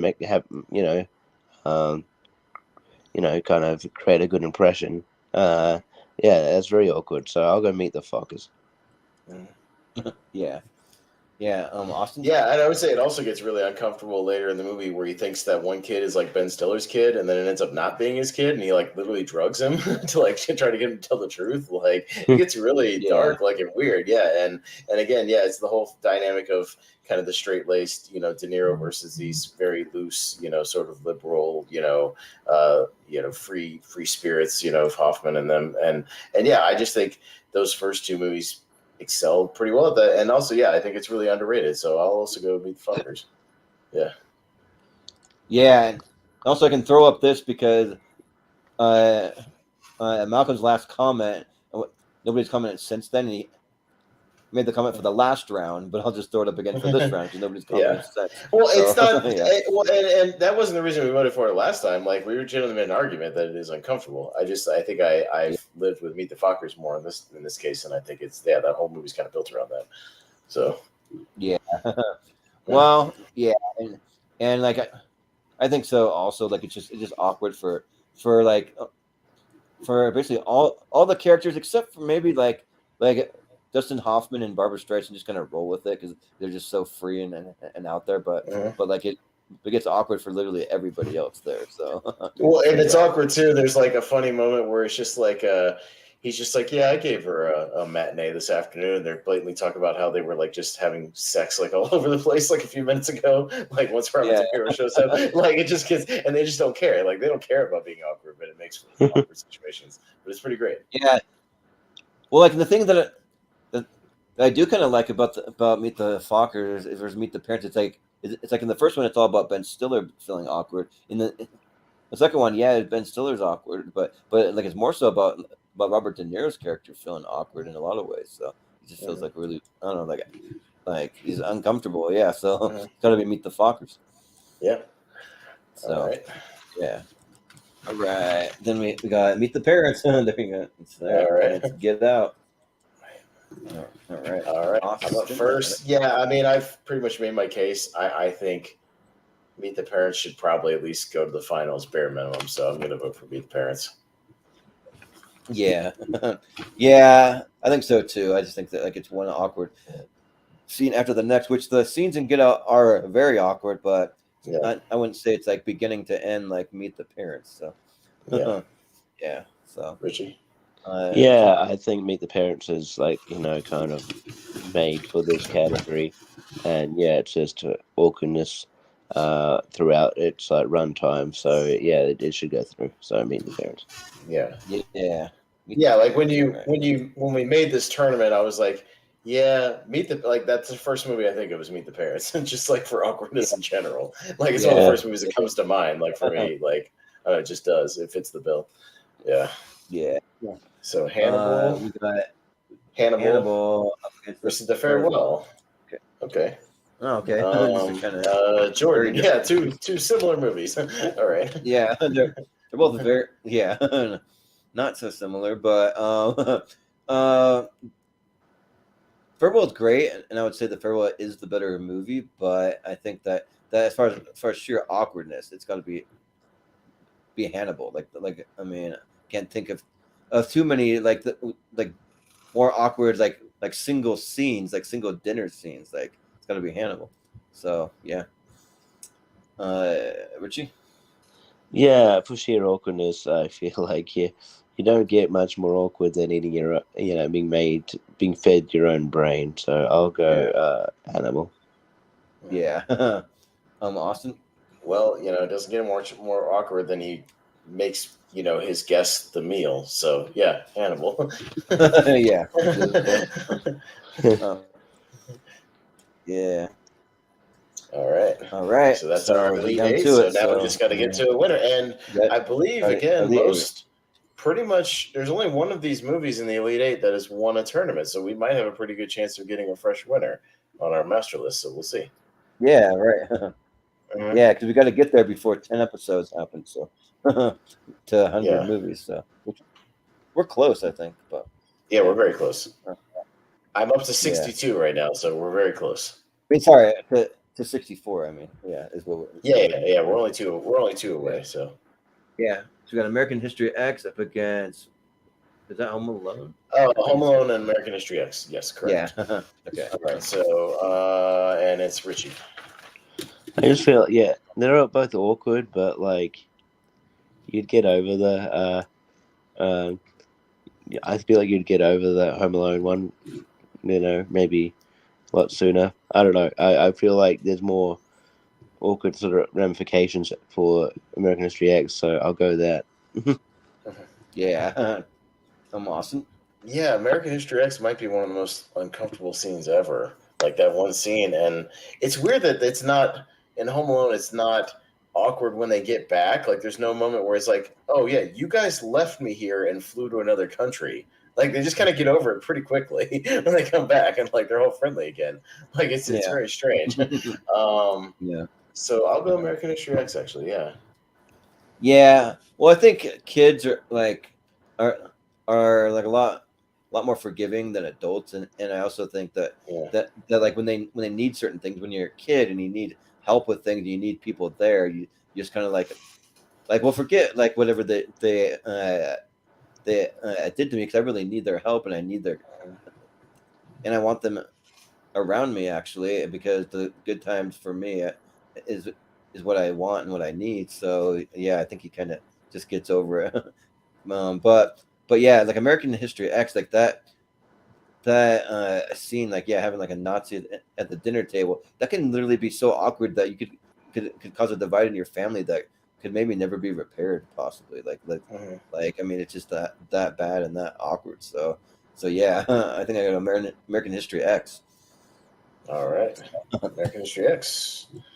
Well, Yeah. which I wouldn't have anticipated going in this tournament. That's one of those dark horse movies that once we got here, I It was is, like, oh yeah. I didn't really think about that Yeah, one yeah. initially. Yeah. Yeah, right. So we have Mrs. Doubtfire. It's definitely Back to the Future. This one could be tough. Yeah, and Back to the Future. Okay. Yeah. Man, yeah, because Back to the Future's it's definitely got awkward stuff, but it's like Mrs. Doubtfire has awkward stuff through the whole movie as well, because he's pretending to be somebody else, and like, you know, and especially once it's revealed, it gets uncomfortable. And yeah, the fact that it's literally a scene in a restaurant while they're eating, and it's a big giant climax of a movie, I think probably puts it over the top for me, at least in this case. So I'll go Mrs. Doubtfire. Yeah. Yeah, I think so too, because I think that the Back to the Future has the awkward dinner stuff and the kind of like. But it's behind closed doors. It's just them in the house. Like, it's not in front of public. You know what I mean? Like a public scene. Yeah. And also like there's some awkwardness when they have to go on a date to the dance and like all that stuff. That's awkward. But yeah, like Mrs. Doubtfire, I could see the more I think about it, like I don't know, like, it'll be a contender against American History X, and that could go up against. I think it could go to the finals. Yeah. Yeah. The more I think about it. Yeah. Like it could go up against Meet the Parents or whatever. But yeah. So I think that it's got to be Mrs. Doubtfire. Yeah. All right, Richie. Yeah, I think also Mrs. Doubtfire for all the reasons you said. Yeah. Okay. But overall, though, like I'm not as high on the overall movie as a lot of people. But based on the premise, I like the it. premise of the show, like I think, and that scene in the premise. climax, it works. Yeah. So, all right. So we have Step Brothers. Meet the Fuckers. Right? Yeah. All right. All right, Jordan. Like this is where it gets interesting. Like I think this is a pretty like almost even match, but like I just think though that like Dale and Brendan in Step Brothers just make their parents feel so uncomfortable, and it's like they want to just put up with it because they're kids and they love them, but at the same time it's like you're adults and you need to like stop doing this and like grow up, and like who knows if they have like learning disabilities or and don't they also show the boats and hose video at like a restaurant on a projector or something, or like in front of a crowd? Yeah. That's pretty uncomfortable, right? In front of a crowd, yeah. So it's just like both of these are like kind of awkward from beginning to end. But I think that like I feel more awkward if I was one of their parents in Step Brothers. So yeah, I think I gotta go Step Brothers. Richie. Yeah, it's sort of about like what's more awkward, having awkward parents or awkward kids. I honestly think like you could probably deal with people's you can warm to the parents if you're like, in this case like Terry Polo's character. You go okay, they're weird, but all right. They're nice, they're friendly, they're open. They're friendly, they're quirky. It's harder to deal with as a parent that, guys who, if you got sons in their 40s acting like they're, again, like 13. Or even and also, younger, here's a good point from Brian, that they literally made their parents break up. They're so awkward. So, yeah. It's true. Yeah, so I would say Step Brothers.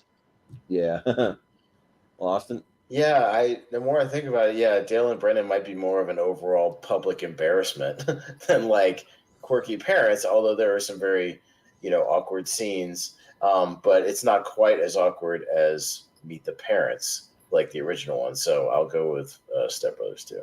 Yeah. And it's like some people's parents might be like really awkward, but it's like, but the age though that the Dale and Brendan are, they shouldn't be that awkward. They shouldn't be like that, So that's just weird. Yeah. So yeah, it's not normal. But we got Meet the Parent up against Hannibal. what is that? Hannibal. Okay, Hannibal. Yeah, Richie. Like really squinting now. Yeah. I mean, I think I need Meet the Parents in this in the final, at least final, in my opinion. Yeah, it is definitely awkward. Get out, having to eat your own brain. But yeah, like it's very awkward. But it's the only sort of awkward part of the film where it's like Meet the Parents is awkward all the way throughout it. And sort of and not being able to feeling like you're not going to fit in with the family, and it's awkward on top of awkward, piling on top of awkward. So I'll go Meet the Parents. Yeah. Yeah. The whole movie, Ben Stiller is uncomfortable and awkward to every situation, to every character. He's like, and a lot of it he brings on himself, but like it's also just it just builds and builds and builds and gets out of control to where he's literally spray painting a cat by the end of the movie. So I'll go Meet the Parents. Yeah. Yeah, I think that the Meet the Parents is the definition of awkwardness from beginning to end, and it's a combination, I think, of him mixed with her parents, mixed with like some of the, I don't know, her ex-boyfriend and Owen Wilson showing up, and all these factors that just get to Ben Stiller, to where like by the end he's like trying to go on an airplane and screaming bomb, bomb, bomb, or whatever on the airplane and stuff. Yeah, like it just it's everything's so awkward that it literally drives him crazy. You wonder if he's going to be suicidal or something by the end of this thing. So yeah, I gotta go with Meet the Parents, because Hannibal in the end it's just one crazy awkward scene, but it's a one scene. Yeah, I Meet the Parents. All right, down to the final four. Yeah. So over on the other side, I think it's Mrs. Doubtfire and American History X. So it's a pretty solid final four, I think. Yeah, this is a pretty good amalgamation of things. So I'll go first. Yeah, and it's funny, American History X. Yeah, that's one of the best awkward kind of family conversations ever. But again, I think Mrs. Doubtfire creates a whole movie of awkward situations with him trying to hide who he is, and kind of building to these little situations that literally, it's a scene that kind of throws the whole family on end. You know what I mean? So I'll go Mrs. Doubtfire. Yeah. And I think Mrs. Doubtfire. Like for most of the whole entire movie, it gets pretty awkward and just one kind of crazy thing, an awkward scene after the next, which I do think that in American History X, they do find a way to eventually come together and realize that they're all family and they do love each other, and even like Edward Norton has a change of heart and changes his ways and stuff. So I think that the awkwardness eventually goes away, but in Mrs. Doubtfire, it pretty much until that final scene, it's awkward. It doesn't go away. So it's gonna be Mrs. Doubtfire. Yeah, Richie.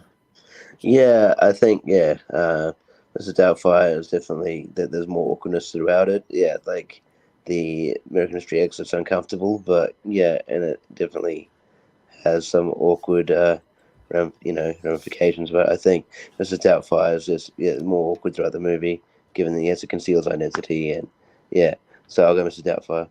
All right. Mrs. Doubtfire into the finals. Doubtfire.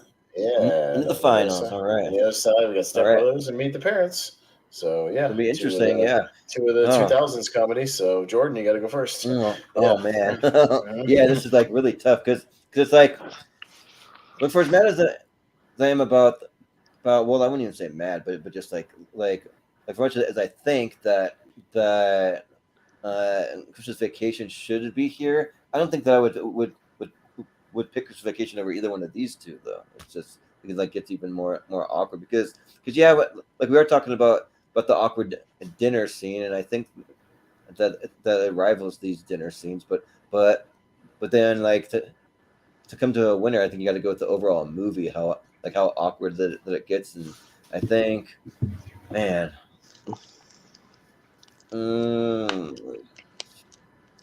right. I don't know, like this is a coin flip for me, but I think Meet the Parents just because it spawned some sequels with more awkwardness and more, and I think that the number of awkward moments probably outnumbers the number of awkward moments in Step Brothers. So I'll just say that. So Yeah, Richie. Yeah, Richie. I will give the slight edge to Meet the Parents because I just think that there's the awkwardness is slightly more relentless than it is in Step Brothers, but they're both very awkward throughout. But I think the one that goes just a bit over the edge is to Meet the Parents. And also, I would say too that like Meet the Parents makes me feel physically uncomfortable. Like especially that first watch, it's like I get like uncomfortable in movies where like everything's going wrong. You just can't catch a break, and that's one crazy thing after the next. Whereas in Step Brothers, I was just laughing at it all. It wasn't making me feel as awkward. You know? Well, and I was gonna say there's scenes with Dale and Brennan where they're just like goofing off with each other that aren't awkward because they're just being funny and goofing and acting like children, but it's not really in front of anybody. It's just them on their own doing their thing. But yeah, like I said, Meet the Parents is just one building to one crescendo after another of awkward situations and different environments, with the different family members. And it's just, again, it's what I think of when I think of this topic. So yeah, I'll go Meet the Parents as well. Yeah. All right. Meet the Parents and Mrs. Doubtfire. So, two interesting movies for the finals. Yeah. So Mrs. Doubtfire, we'll Meet the Parents. See how they stack up. All right, Richie, you're up first. This is really tough. They're both relentlessly awkward. So it comes down to like, okay, there's one where he's concealing his identity and like trying to keep that a secret, makes it awkward. But at the end of the day, I think it's more awkward when you're not even trying to keep any secrets. You're being who you are, and that still creates awkwardness because you don't know what to do, and then so then awkwardness piles on awkwardness when you're just trying to. You have the like he brings it on himself sometimes, but like it's like at the end of the day when you mean well, when you all you want to do is sort of ingratiate yourself with the family, and it's just not going right when you have the best intentions at heart. I think that can make it very, very awkward. So I'll go Meet the Parents, but I don't mind if Mrs. Doubtfire goes for it. Yeah, for me this was kind of inevitable again with the topic like of just the first movie that kind of jumps to mind, and when that's the one that's kind of the one I'm going to vote for almost all the way through unless there's something that I forgot about kind of pops up, because Mrs. Doubtfire has awkward stuff, but it's not really super awkward until it's revealed, and then it's like a backwards thing, but like there is uncomfortable stuff. But yeah, Meet the Parents again is just one, it's relentless from start to finish for like the whole hour and a half or whatever, just one crazy situation after another of awkwardness and uncomfortability. So yeah, I'm going to go Meet the Parents. It's just kind of inevitable for me. Yeah. Well, like it's been a while since I've seen Mrs. Doubtfire. Like, isn't there like a point where like one of the kids, if not both of them, they like find out that their dad, because Robert Williams has taken a piss and he's standing up, and the kid walks standing up, and and like the kid really isn't really that upset by it. He's kind of glad. Well, they kind of freak out at first, but it's like it doesn't age very well watching it now, because they're like, oh my god, it's a he, she, a she, he, a he, she. And it's half man, half boy, but then once they find out, it's like, oh, it's just you, Dad. Oh, okay, we're cool. We can't tell Matilda about it. Tell her, whatever her name is, I forget. But Mara Wilson. I just call her Matilda. Okay, but yeah, I think for me though, like it kind of comes down to the characters because like Robin Williams, like there's some awkward things, but like he's just trying to be closer to his kids. He's just like I don't know, they do have some sweet moments here and there, but like Ben Stiller, like he's just a neurotic guy. Like again, this movie, From like, the moment he from walks the- in the door, he is Yeah. uncomfortable the entire movie. yeah, and the awkward. entire The entire movie, like every sentence he says, every interaction, it's completely uncomfortable and awkward. Every single one of them, almost. it plays like Yeah. like really well both ways because it's like you feel like man, like Ben Stiller, you must feel really awkward trying to like impress her parents and like in this situation. But then like as an audience member, you're like, well, I feel really awkward. He's making me feel awkward. So you know, so yeah, like it kind of plays it both ways. So yeah, I think it's got to be Meet the Parents. Yeah. All right. Well, Meet the Parents takes the crown tonight. And your All right, winner, that's it, Meet the winner. Parents. All right. Yeah.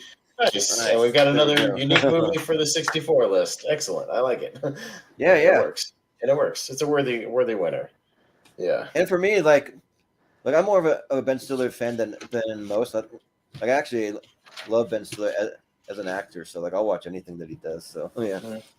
I mean, it's a really good acting performance in the movie to act like that uncomfortable all the time. Like, and even the way he delivers lines, like that's good acting. Like he's really good in that movie. He's really good.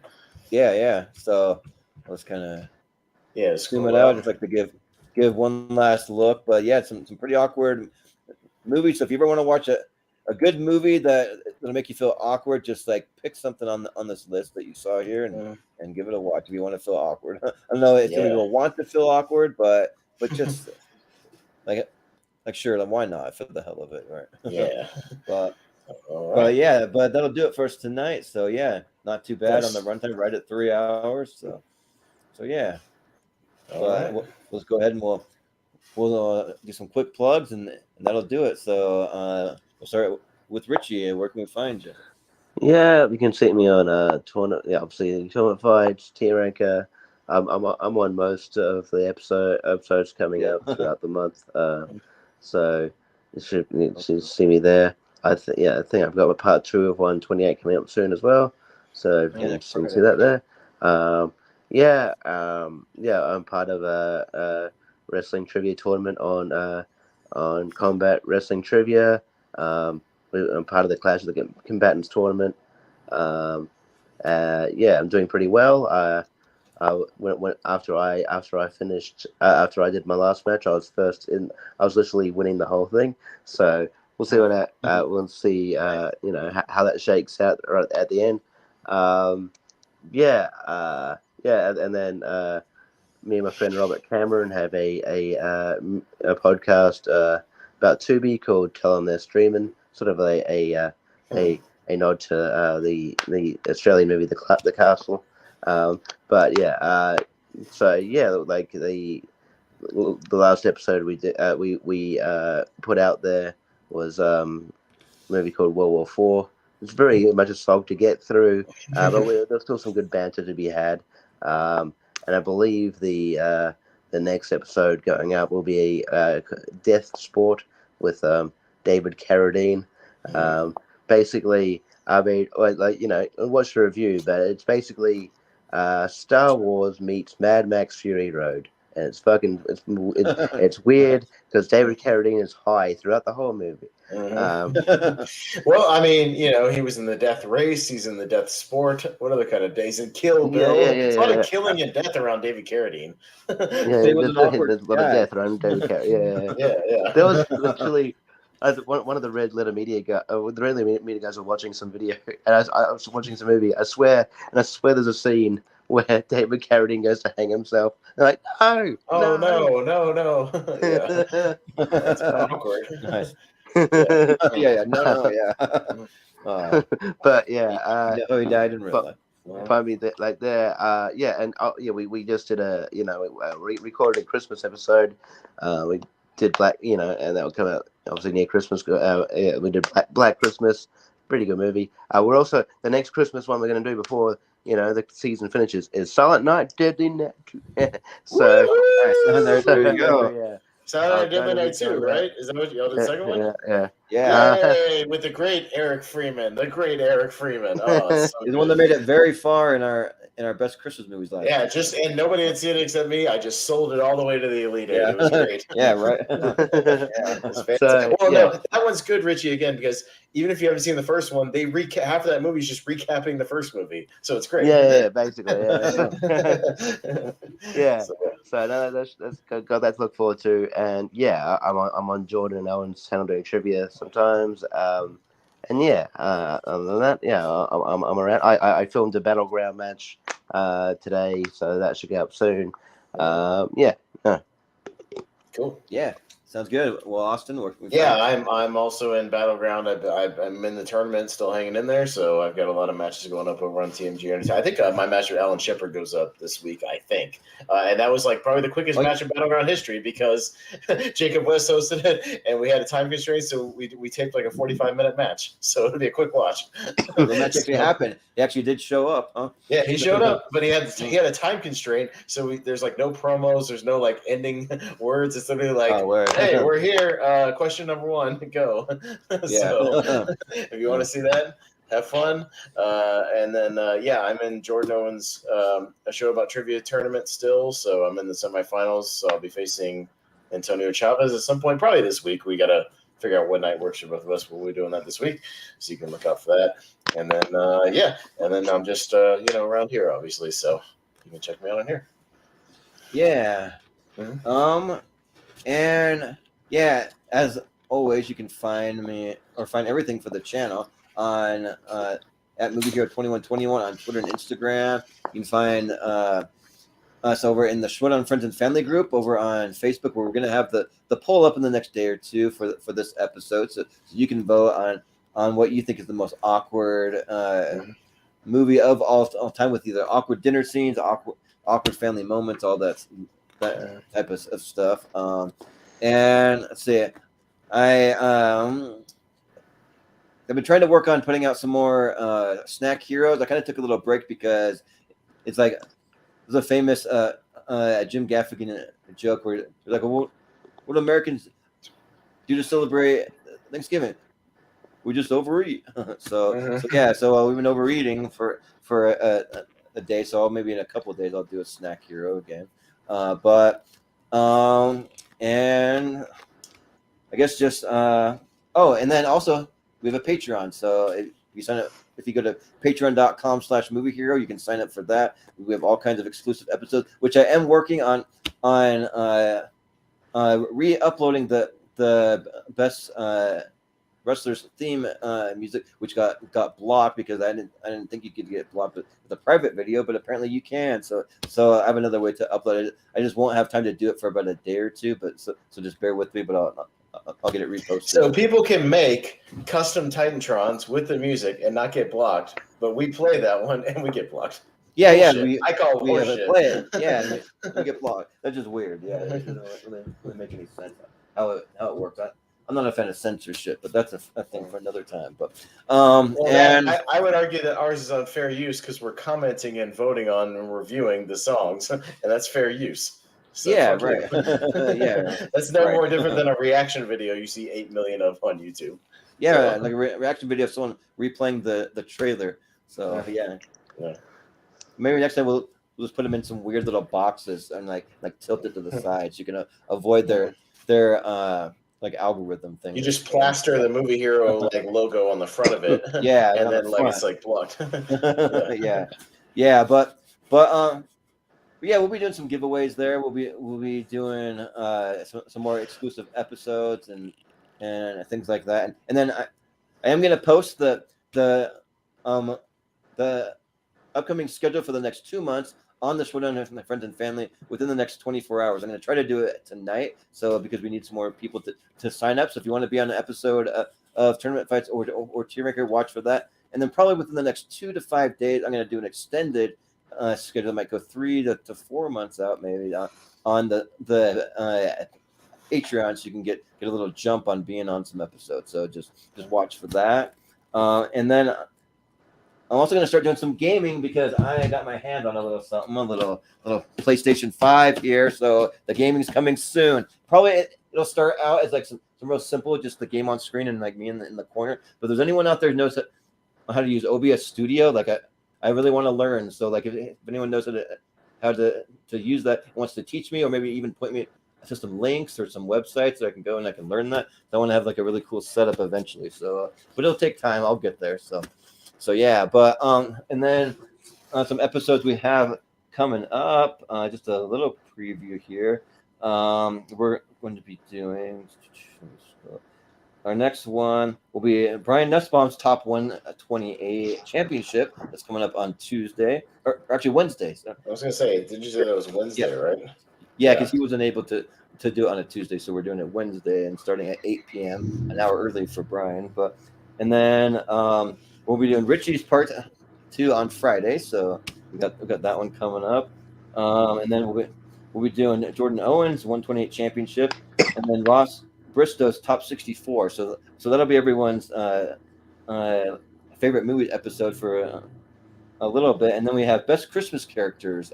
So we'll be doing a tournament, which I want to keep it to a 64. So we're gonna have to narrow it down. Not every Christmas character out there is gonna make it. We're gonna try to just do the 64 most popular ones, and we'll do that. But and then we have Best Movies of 2017 coming up, because we've been doing one every month. So we're going to be down to 2017. We have our three-way tournament fights battles. It'll be Spielberg versus Scorsese versus Tarantino movies. Put all the Tarantinos, and then we'll split Scorsese and Spielberg evenly, and do a tournament of their movies. Also have movies that have never been on tournament fights before. So we're going to kind of rack our brains and maybe go through some lists and find some movies that we like that have never appeared on tournament fights. Well, it'll be a battles thing. So everybody that'll be on the panel will pick like a dozen movies or whatever, that maybe just movies you like that you've never seen on tournament fights. Mm-hmm. That's all you're going to pick. Yeah, it doesn't have to be some of your favorite movies of all time, just movies you like that you want to show some love. So yeah, right. That'll be what it is. So movies that have not been talked about here yet. So yeah. Mm-hmm. Now, one or two of mine may be movies that have been on tier ranker fights, but not tournament fights. Okay. Nice. Yeah. Okay. So, yeah. nice. Yeah, and then also too, that'll take us up until Christmas time, and then just for the one after Christmas, I made a little change to the schedule because I'm working on getting some big guests that I can't announce yet for our animation tournament. So maybe I can tell you guys off screen, but I'll officially announce it maybe later, but when I have everything at 100% confirmed. So we bumped up Steven Shepard's top 128 movies to Friday, December 30th. So that's gonna happen then. We'll just start it a little early. So and then we've got some good stuff coming out at the beginning of the year. We'll obviously have our Best of 2022 tournament, once the year's kind of concluded and the Oscar movies are kind of come out too, and because sometimes they come out a little later in January, so we'll push. Well, I think I convinced Jordan to kind of push it back just a tad, so maybe a chance to watch them, just so we can watch them, and then we'll do our annual anticipated, for 2023, which will be weird because a couple of those movies got bumped to 2023, so we're talking about them again, like John Wick and Mission Impossible, which we talked about last time. Like the new normal, where you're just gonna. I know. There's just gonna be a couple of ones where you're just gonna have to do it. It's gonna happen. Yeah. Or like the winner of it last year, Flowers of the Killer Moon. Killers of the Flower Moon isn't even out yet. It's going to be out in January or something. Yeah. So that'll be interesting to talk about all those again. So yeah, but yeah, I think that's pretty much it. So yeah, that's where you can find all of us. So yeah, that was a fun time just to do something kind of a little more lighthearted, and just fun spirited for Thanksgiving, And like we've teased, our 100th episode, as long as we can get one more unique film that hasn't won before, we will be taking the 64 movies that have won tournaments before and put them all in its own tournament. So we're going to see who's which kind of comes out on top. And so that argument about, well, this one's won the tournament before, so whatever, that won't apply because they'll all be the things that have won. So that'll be, and it's an inch. I'll say this, I won't say what's on it. There's some interesting movies on here you guys may have forgotten won tournaments. I'll just put it at that. Yeah. So there's some interesting stuff. We've had tournament fights on like a million different topics. So there's a lot including of, lot of some things. bad movies that'll be mixed in, if you remember. Yep. Yeah. So we'll see which one will be the last unique. Could be one of Brian's favorites, maybe one of Richie's favorites. We'll see which one will get that final slot. So yeah, totally. Yeah. But yeah, that'll do it for us tonight. So thanks again, guys, and for Richie, for Austin, for Benny, for Matt Beer, I've been Jordan, the movie hero Anderson, and we'll see you next time.